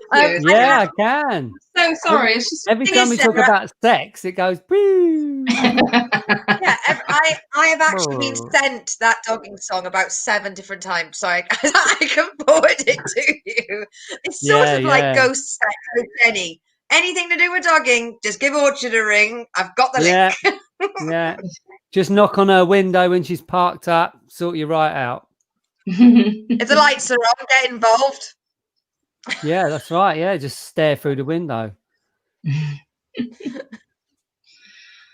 So have we got any plans while you're in lockdown, guys? Got any books you're going to read? Have you got any films you're going to watch? What's your plan? I'm going to walk 500k over the day. month. Oh, a day? Christ, I can walk to you and back. Hi, can I borrow some sugar? I can. No, I just need to get out of the house more. Lockdown 1, I didn't really get out. So I'm going to try and walk about 10 to 15k a day, get out of the way, then sleep for the rest of the day. Sounds about right. Yeah, why not? Yeah. How about you, Lucy? Ada, that's it. Well, the thing is, Ada. Yeah. Stunning. Truck driving doesn't stop even in lockdown. Trucks don't. I think Fascinating Ada also do Don't Be a Cunt. I think they also do that one. I'm pretty sure it's like a Christmassy one. Truck driving doesn't stop. Yeah. So unfortunately, even though there's a lockdown, it'll make no difference whatsoever. But I have been when lockdown first happened, I immediately got out my watercolor set that I haven't used in years. I was in a very unhappy relationship and it absolutely killed my creativity. And now I'm free of him and we were going into lockdown. I was like, get out the paints. Let's do some painting. And I didn't even open the fucking box. No. I didn't even dip your finger in the red. I just didn't. No, didn't do anything. You know, my azalea blue is still fully intact. But what I would absolutely adore doing is I would love to learn some sign language.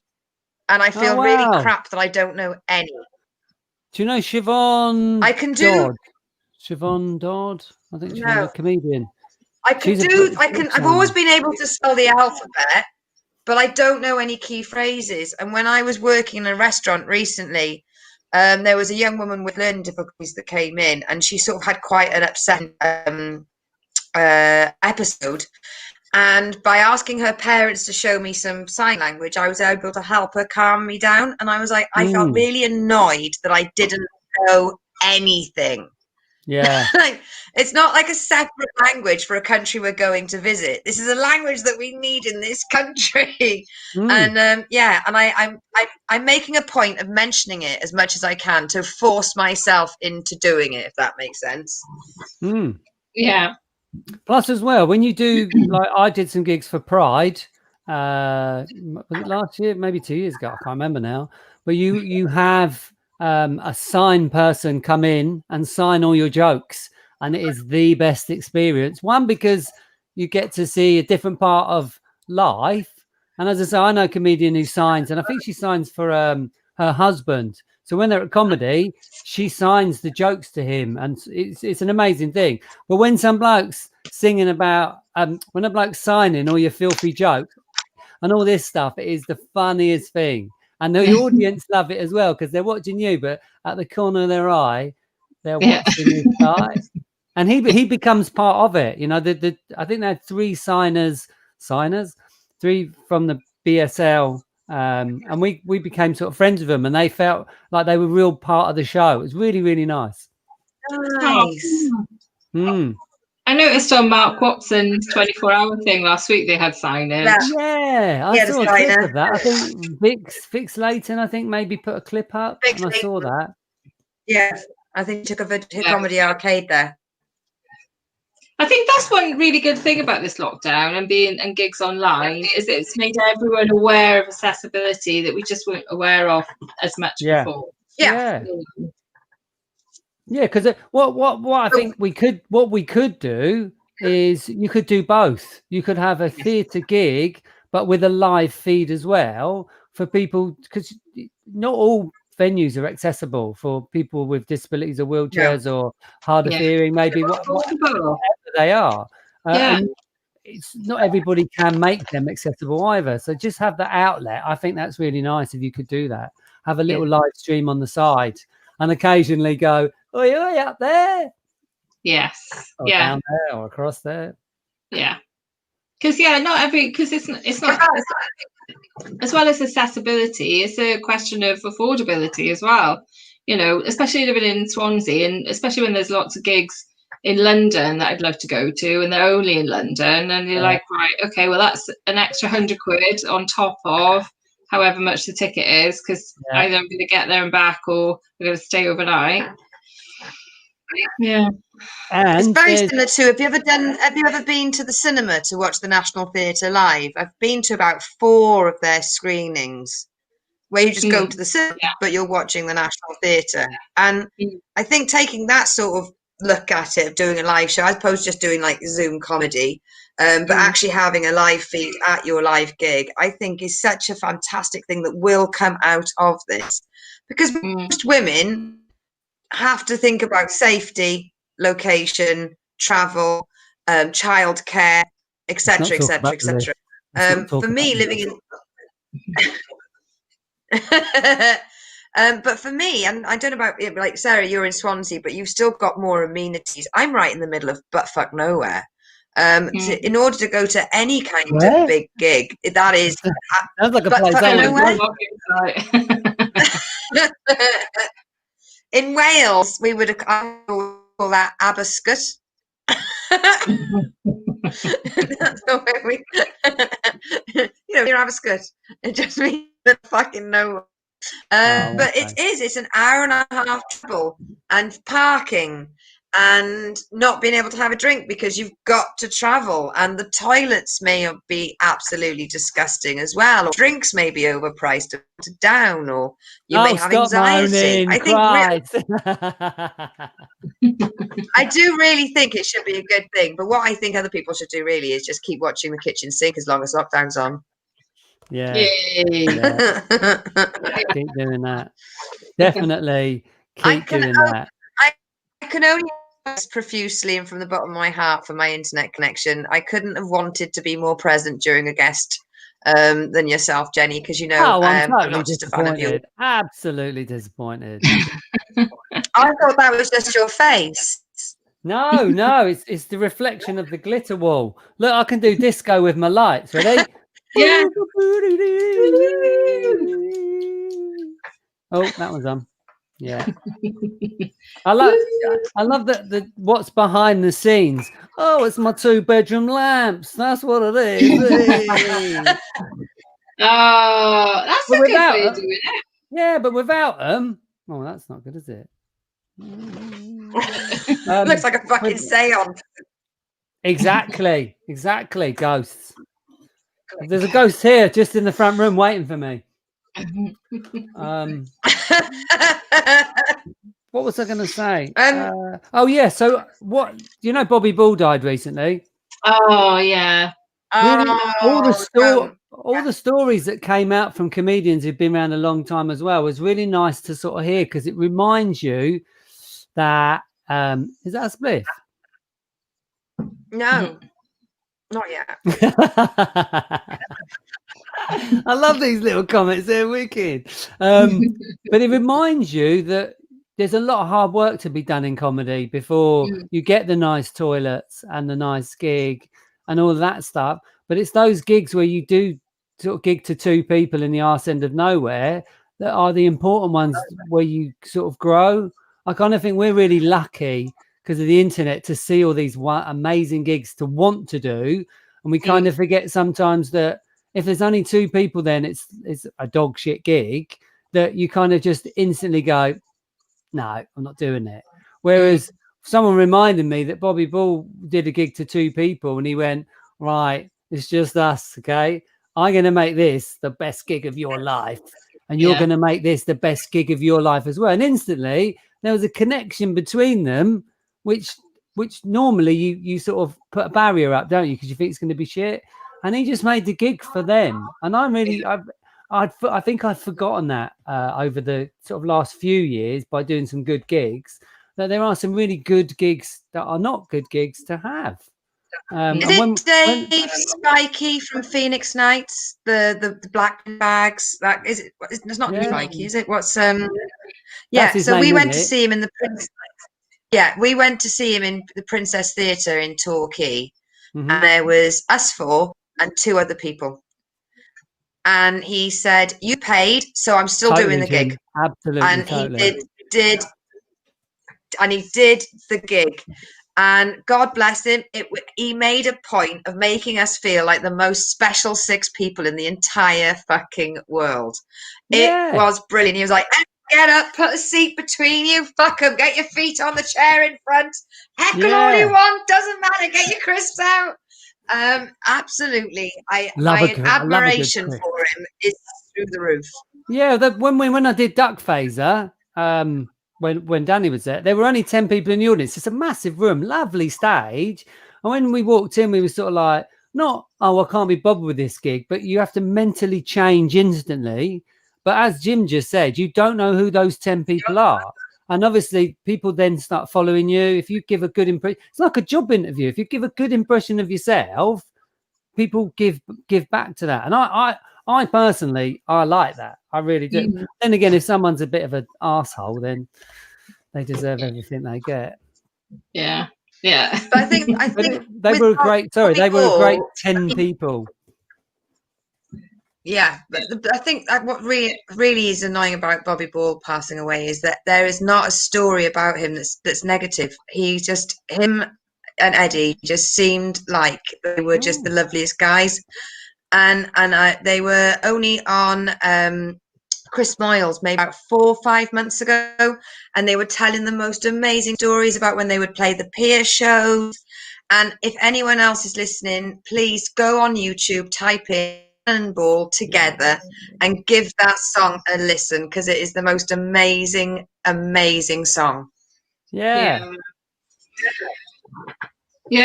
And there's nothing worse, right? There's nothing worse than driving all the way to wherever just to not sort of enjoy yourself. It's like I treat them as holidays, I always book a place to stay. I'm very rarely miserable. I save that for home. I'm the most miserable person at home. I'm just glad I don't live with anybody, apart from the ghost. That's fine. But yeah, it's kind of like, it's respect, isn't it? If there's a connection all round between everybody, it works. It works. Yeah. Even the people that work at a place, if someone's playing up and they just go over and go tap on the shoulder and go, look, mate, just turn it down a bit. You make that triangle stronger.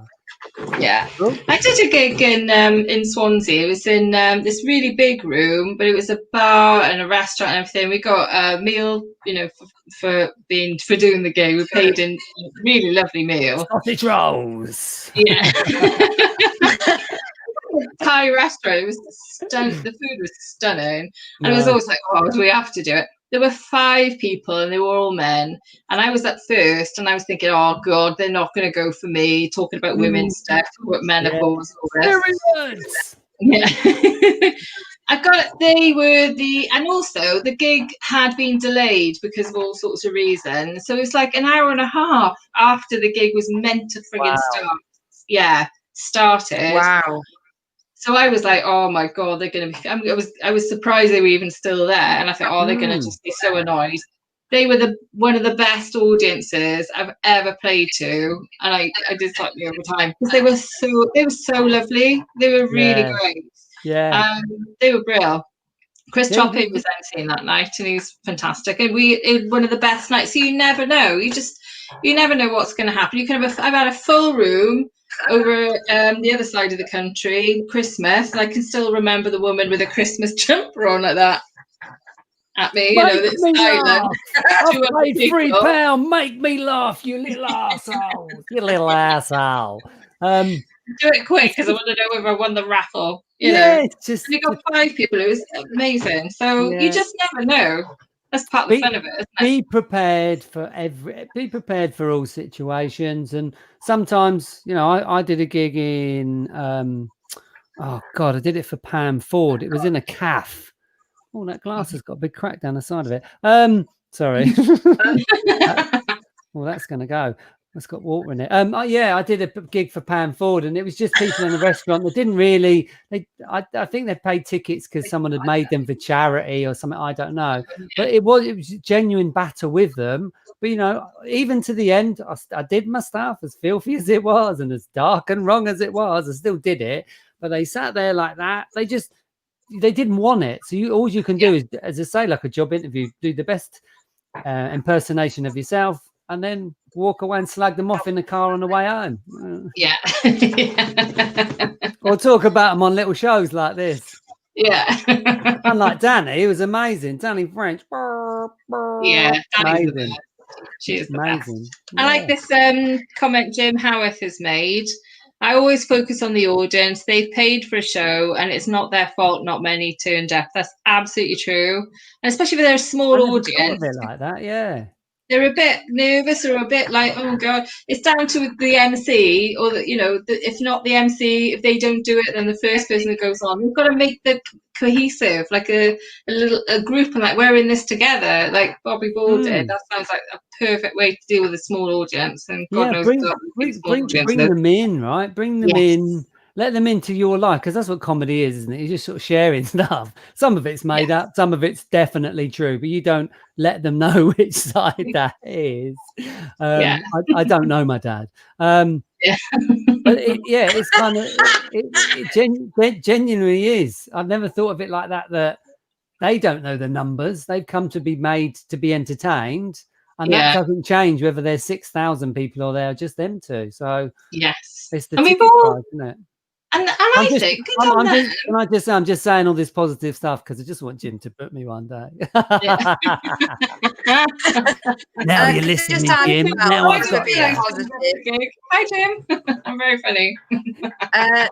Can we just interject and say, Jim, we're all really, really happy that you're doing better, and we hope that you're on the up and up. 100%. Yeah. Yes, glad you left the job because it wasn't doing you well. Yeah. No. Tesco's loss is our game.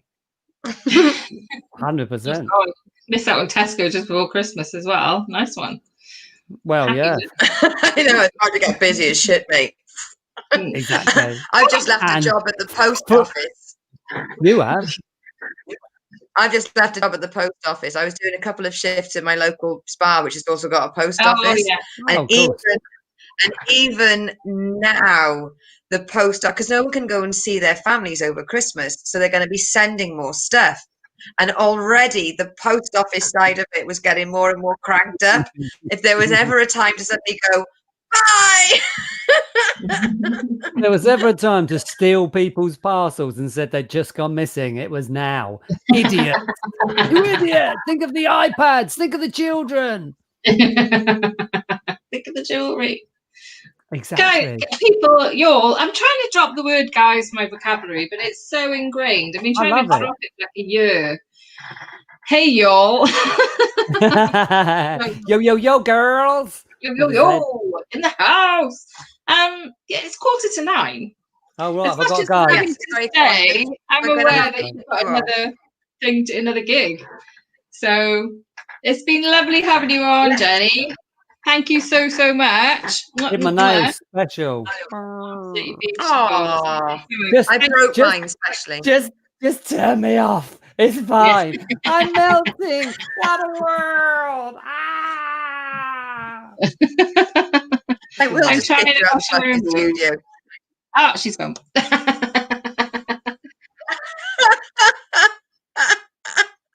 Hang on. I'll bring you back in. Thanks, Jenny. Oh, she's Oh gone. no, I did it. I kicked it. I kicked her out. I brought her in to say goodbye.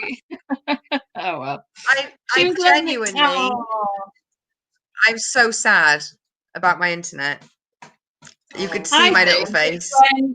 Because look at it now. I think it's having 3 people on the stream, so we're going to have to figure that out. There is a corner of my fucking house that I have not sat in. I know. Short of trying to do this from the fucking toilet, I don't know what else I can do. I went into the There's nothing you kitchen can do. I think it's the bandwidth, isn't it? It's all right. I mean, I might try again upstairs in my bedroom with the dongle.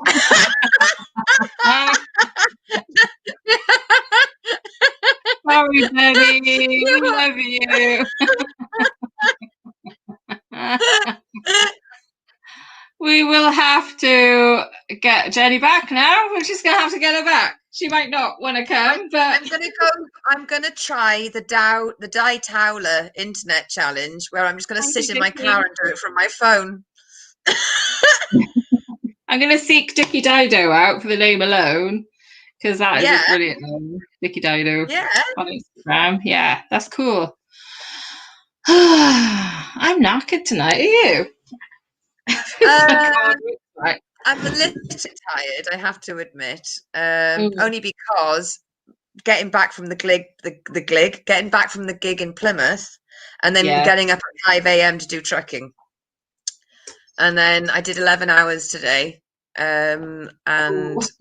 Jesus. And at the very last minute, I had to travel on a road where there'd been a fire and it was just chock-a-block. So I had to quickly swerve a right and go through town. And luckily, town was quiet as opposed to using the big road. But I'm just, you know how I feel about Jenny. I'm not going to internalize. I'm not going to internalize. But it just means we're going to have her back.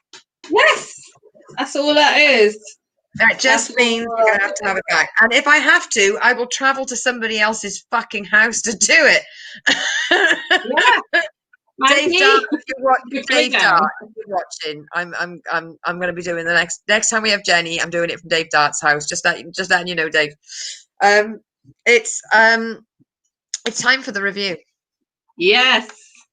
Yes, it is. So I've uploaded the video because I haven't, because I did that. Right, so here you go. Here's Sync Review Flowers, and I'm going to press the video, and here it is. Everybody, for your delectation, this is a trailer for the comedy review, the Channel 4 and Netflix program, Flowers. Now, what we're about to tell you may seem like an awful, awful thing, and in almost every sense, it is. We've done such a good job with the twins. You don't shoot family! Everyone knows that! It's a good sign that they still want to live at home, even though they're 25. I mean, good parents, aren't they? Freak! I hope you didn't get me anything. So hard to be a feminist when you still live with your parents, isn't it? High five, we are friends! Get away from me. I was going to ask if perhaps you wanted to sleep in here with me tonight. Yeah. Maybe. It's lovely that you two are such good friends. We don't want to be too happy. We're not mad. A story told over 1 week. Flowers, a brand new series, coming soon on 4. Ooh. So that was Flowers. It was my suggestion. Yeah. So Lucy, you get to go. Well, it was Jerry Kane's suggestion. All right. God, you had a right go said about it. I tell you. Oh my word. Do you want to go first or should I? I didn't like it. Right. Okay. Expand. Every single actor in that program, I like, and I've seen series that they've been in. I have never wanted to like something more in my life. Olivia Colman, oh my God. She is a powerhouse, and I love the podcast interview she did with David Tennant, and she just across as somebody that you need to have in your life. But the brilliant thing is, the more you learn about her, she won't leave her house. She doesn't like leaving her house because she's got a fucking lovely house. She's amazing. She's funny. I mean, Julian, I love Julian. I could quote every episode of The Boosh. Just there was something about it. The long pauses where I imagine that laughter was meant to be where you were meant to like internalize and chuckle. I was just like, maybe I put too much pressure on it, but I don't know. I just thought look, if you take the actors out of it and just call them characters, I didn't like the way that the male character was like, oh, I don't know if I want to be in a relationship, and the way that he treated his partner. And she clearly just wanted love and attention and a relationship from him. And he was withholding it from her in a really cruel way. And I didn't like it. And because of that, it overshadowed all the other relationships, because that was the crux of the story. Her definitely seeking his praise and attention and partnership. And I couldn't find anything funny because I felt it was such a cruel premise as the main setup. I didn't find his treatment of her funny, and therefore everything else seemed sullied by it. That's interesting. Because I watched the first episode today. Because I was like, oh, we can like, when you messaged me and said, I can't remember what it was, I was like, but you didn't tell me because I didn't. It was only today when I watched the kitchen. I went to the end of the kitchen sink from last week and went, oh, okay. It's only today when I watched your promo on Twitter. I'm like, oh, right, yeah, great. Shit, I better watch it then. Yeah, it's been out for a couple of years, and I love everyone in the cast. And you know, when you watch something, there's something that makes you go, nah, I don't think I want to watch it. That's why I suggested it, because I'm like, right, I'll have to watch it, right? And some things you just think, oh, I've got a feeling it's just not going to be for me. I have to say, I found it. Right, when it's Lucy, here my notes. Hatfit, brilliant cast, love the cast, right? And it opens with the attempted suicide, so you know straight away what you're getting, right? You know you're getting very dark humor, but I did think it was hilarious that opening bit. But as it goes on, I mean, it's got some really lovely lines. It's got some lovely bits, like with Olivia Colman, going to talk to the, it says everything. So in the first 5 minutes, you got an attempted suicide. You got Olivia Colman going to talk to the workman, and her saying, so why is the, she's taking drinks to the workmen, and then saying, well, why is our neighbour building a wall right on our line? So it tells you a lot of stuff about what people, and they can't get anyone to go to their party. It tells you a lot about this family that, people don't know them, and you're like, well, what's going on? And there's some lovely lines, like when Olivia Colman says, I love you, Sean. Do I? Yes, why not? She goes. And I loved that. I thought that was quite sweet. But then, and I love Julian Barrett's voice. Ooh. And I thought they complement each other very well. I thought everyone was really well cast. But in the end, I think by the second half of it, I found myself drifting off and just not being involved, because at the end of the day, who's got a house like that? Rich, eccentric people. And it's a bit like, oh, why do I want to watch rich eccentric people being eccentric? They're a bit, it's a bit indulgent. The difference between insanity and eccentricity is £1 million. Yeah.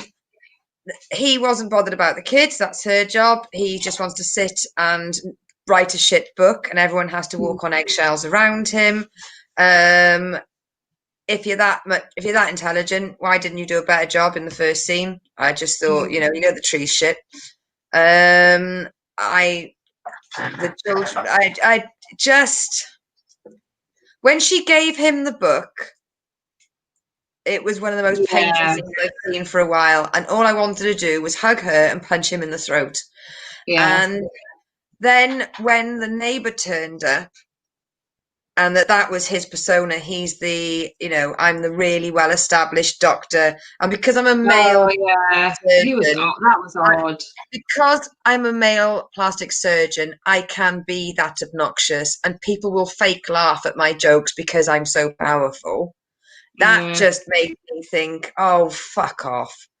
And I just, the way that even down to, I didn't feel that the female characters were given as much storyline respect as the male characters.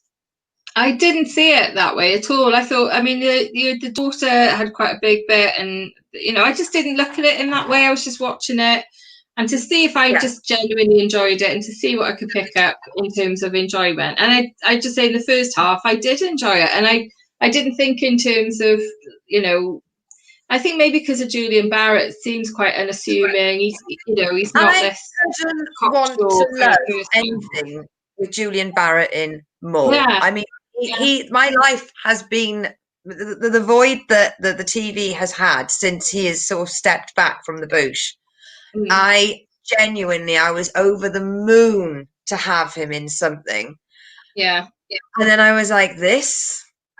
Well, I'm not saying it's not there. I'm just saying I didn't. You're right. When you pointed out, it's like, oh yeah, but it didn't smack me in the face. It wasn't like this is all about another bloody man.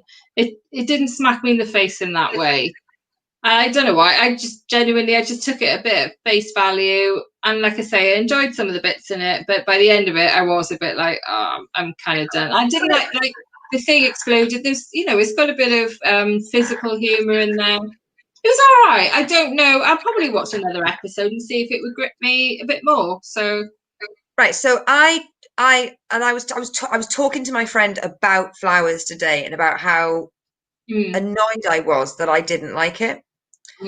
And I was like, I like intellectual comedy. I like it when somebody is hit in the face with a plank of wood. I like it when someone trips over a table. Yeah. As much as I like an intellectual where you've got to think about that joke because there's a hidden subtext and a da-da-da-da-da-da-da. I like the full spectrum. If you look at something like Afterlife or Mandy or League of Gentlemen, there are pauses where it's awkward but laughter ensues. I'm not a big fan of all of League of Gentlemen. I definitely would pick and choose which bits of League of Gentlemen I like. Derek, too many pauses, too much cringeworthiness. That falls outside of my wheelhouse, but definitely Afterlife and definitely Mandy. I like that strained atmosphere, the awkwardness, but this was just a bridge too far for me. And I could tell the way that it was written that they wanted me to think about each character and the reason why they did something, and that character did that because that meant that to them. It wasn't just thrown together on BBC Three. Yeah. But then if you said to me you could watch one episode of Ghosts or one episode of this, I'd bite your hand off to watch Ghosts, and I don't know what that means about me. Yeah, me too. Yeah, it's more light, it's more fun. It was heavy and dark. But I don't know whether or not maybe it's the current situation we're in. Maybe it's because I'm starting a new job and I'm a bit tired. But I like programs that make me want to think. But for me, the relationship between the men and the women in it, like her being a poet, like the daughter being a poet, was sort of, and they playing the piano, was dismissed, whereas him making a cheese smoker fondue was exalted. And I just thought, I don't know, his cheese smoker fondue blew up, and also Julia Barrett's character told him to get off the kitchen table. I don't know if that's right, you know. I don't see it in that way. And I think I don't know. I think watch it again when you're not knackered. Yeah. But if you could be asked. I think I would rather sit down and binge watch the entire series of Ghosts again. Yeah, me too. Me too. I feel silly. I think maybe, like, you know, it was clever. I don't think you have to like it though either. You know. No. It wasn't because I wanted to like it for the review. I wanted to like it because I love Olivia Colman. I love Julian Barrett. The young Asian boy from 2012 and W1A, the one that played the cartoonist. I don't know how I feel about him doing that accent. I wasn't sure about that either. Yeah. Because as a drag race fan, do you remember when Manila used to do the race? Yeah. And that brought up certain questions. Is it right that you should do? I was like, oh, don't know how I feel about that one. So is that lad? Is he Japanese or not? No. Oh yeah. It's exactly like when Manila started in the first series in series 2 of Drag Race, when she kept doing the faux voice. Sorry, Siri just went. I don't know what that means. I just turned my phone off again. But on paper, brilliant, but in actuality. Whereas I would say, give it a go, see what you think. I might watch one more episode just to watch it. But let's one more comment on it, and then let's just wrap it up and call it a day. I just think the one thing that I love about the fact we do this comedy review is that we are exposing ourselves to different comedies that we wouldn't have normally. We've made ourselves go on Dailymotion or go on YouTube or go somewhere to find that thing, as opposed to sitting down and finding the first comedy. Like, you wanted to watch Flowers, but you'd look past it. I'd seen Ghosts, but I'd look past it, and it was you that brought it to my table. Now I rave about it. Yeah. But I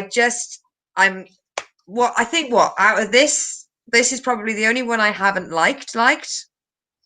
We both didn't like something else either, but I can't remember what it was. Oh, Girls on Top. Oh yeah. Yeah.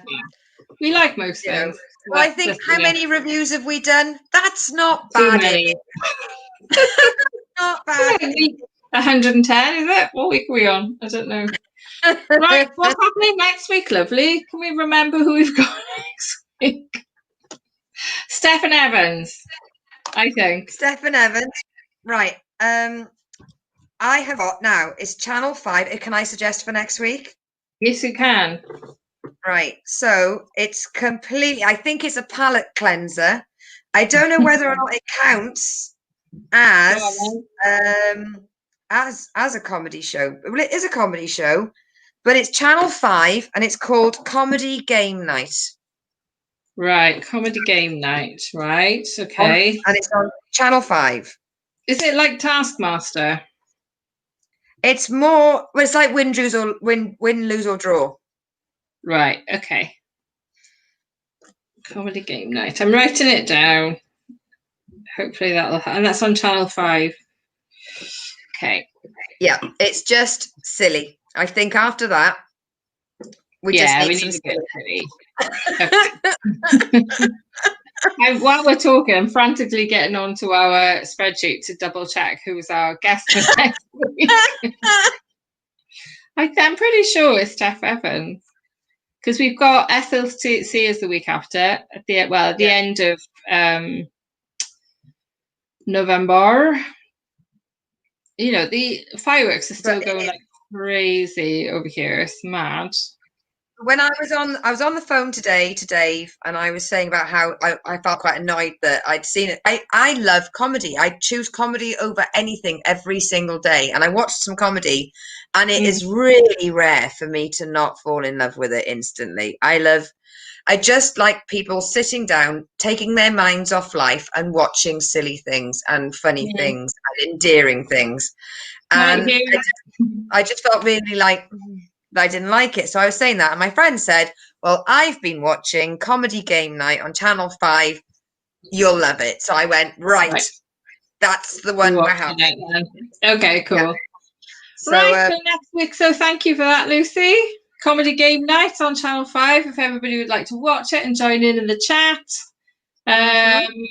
Yeah, cool. And Jenny was brilliant. Big round of applause for Jenny B-side. I couldn't remember. It was Jenny B-side, Jenny Hart. That's why I said to you, what's she going by? Bit of both. And yeah, next week we've got one of my favourite comedians, Stephen Evans. He's friggin' hilarious. You're going to love him. Is it Stephen Evans that does the Tales from Wales podcast with Drew? Yes, that's right. Yes. Yeah.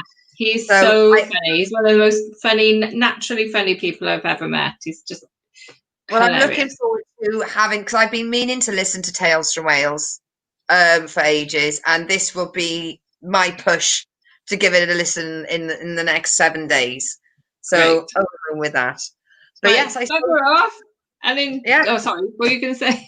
You were ramping up then. Yes, let's just get everyone to remember 7 p.m. on Thursday. Tell your friends. And thank you very much for everyone getting involved on the chat and sharing this link and listening on the podcast. We love you all. Mwah. And if you enjoyed our show, maybe tell some friends and share everything. Thank you so much. Thank you very much. You press the red button. I absolutely would. Right, hang on a minute. Now, I pressed the red button last week and ended up leaving the studio. Oh, we don't have end credits anymore. We're not doing that. Yeah. Do the end credits. Once the end credits is finished, press the red button. Okay. I will press the red button. End credits. Bye, everyone. Welcome to the kitchen sink. We will chat. We will make you think. You will not want to go to the loo. You could miss a lot if you had that poo. Stay and watch and join in. Yeah.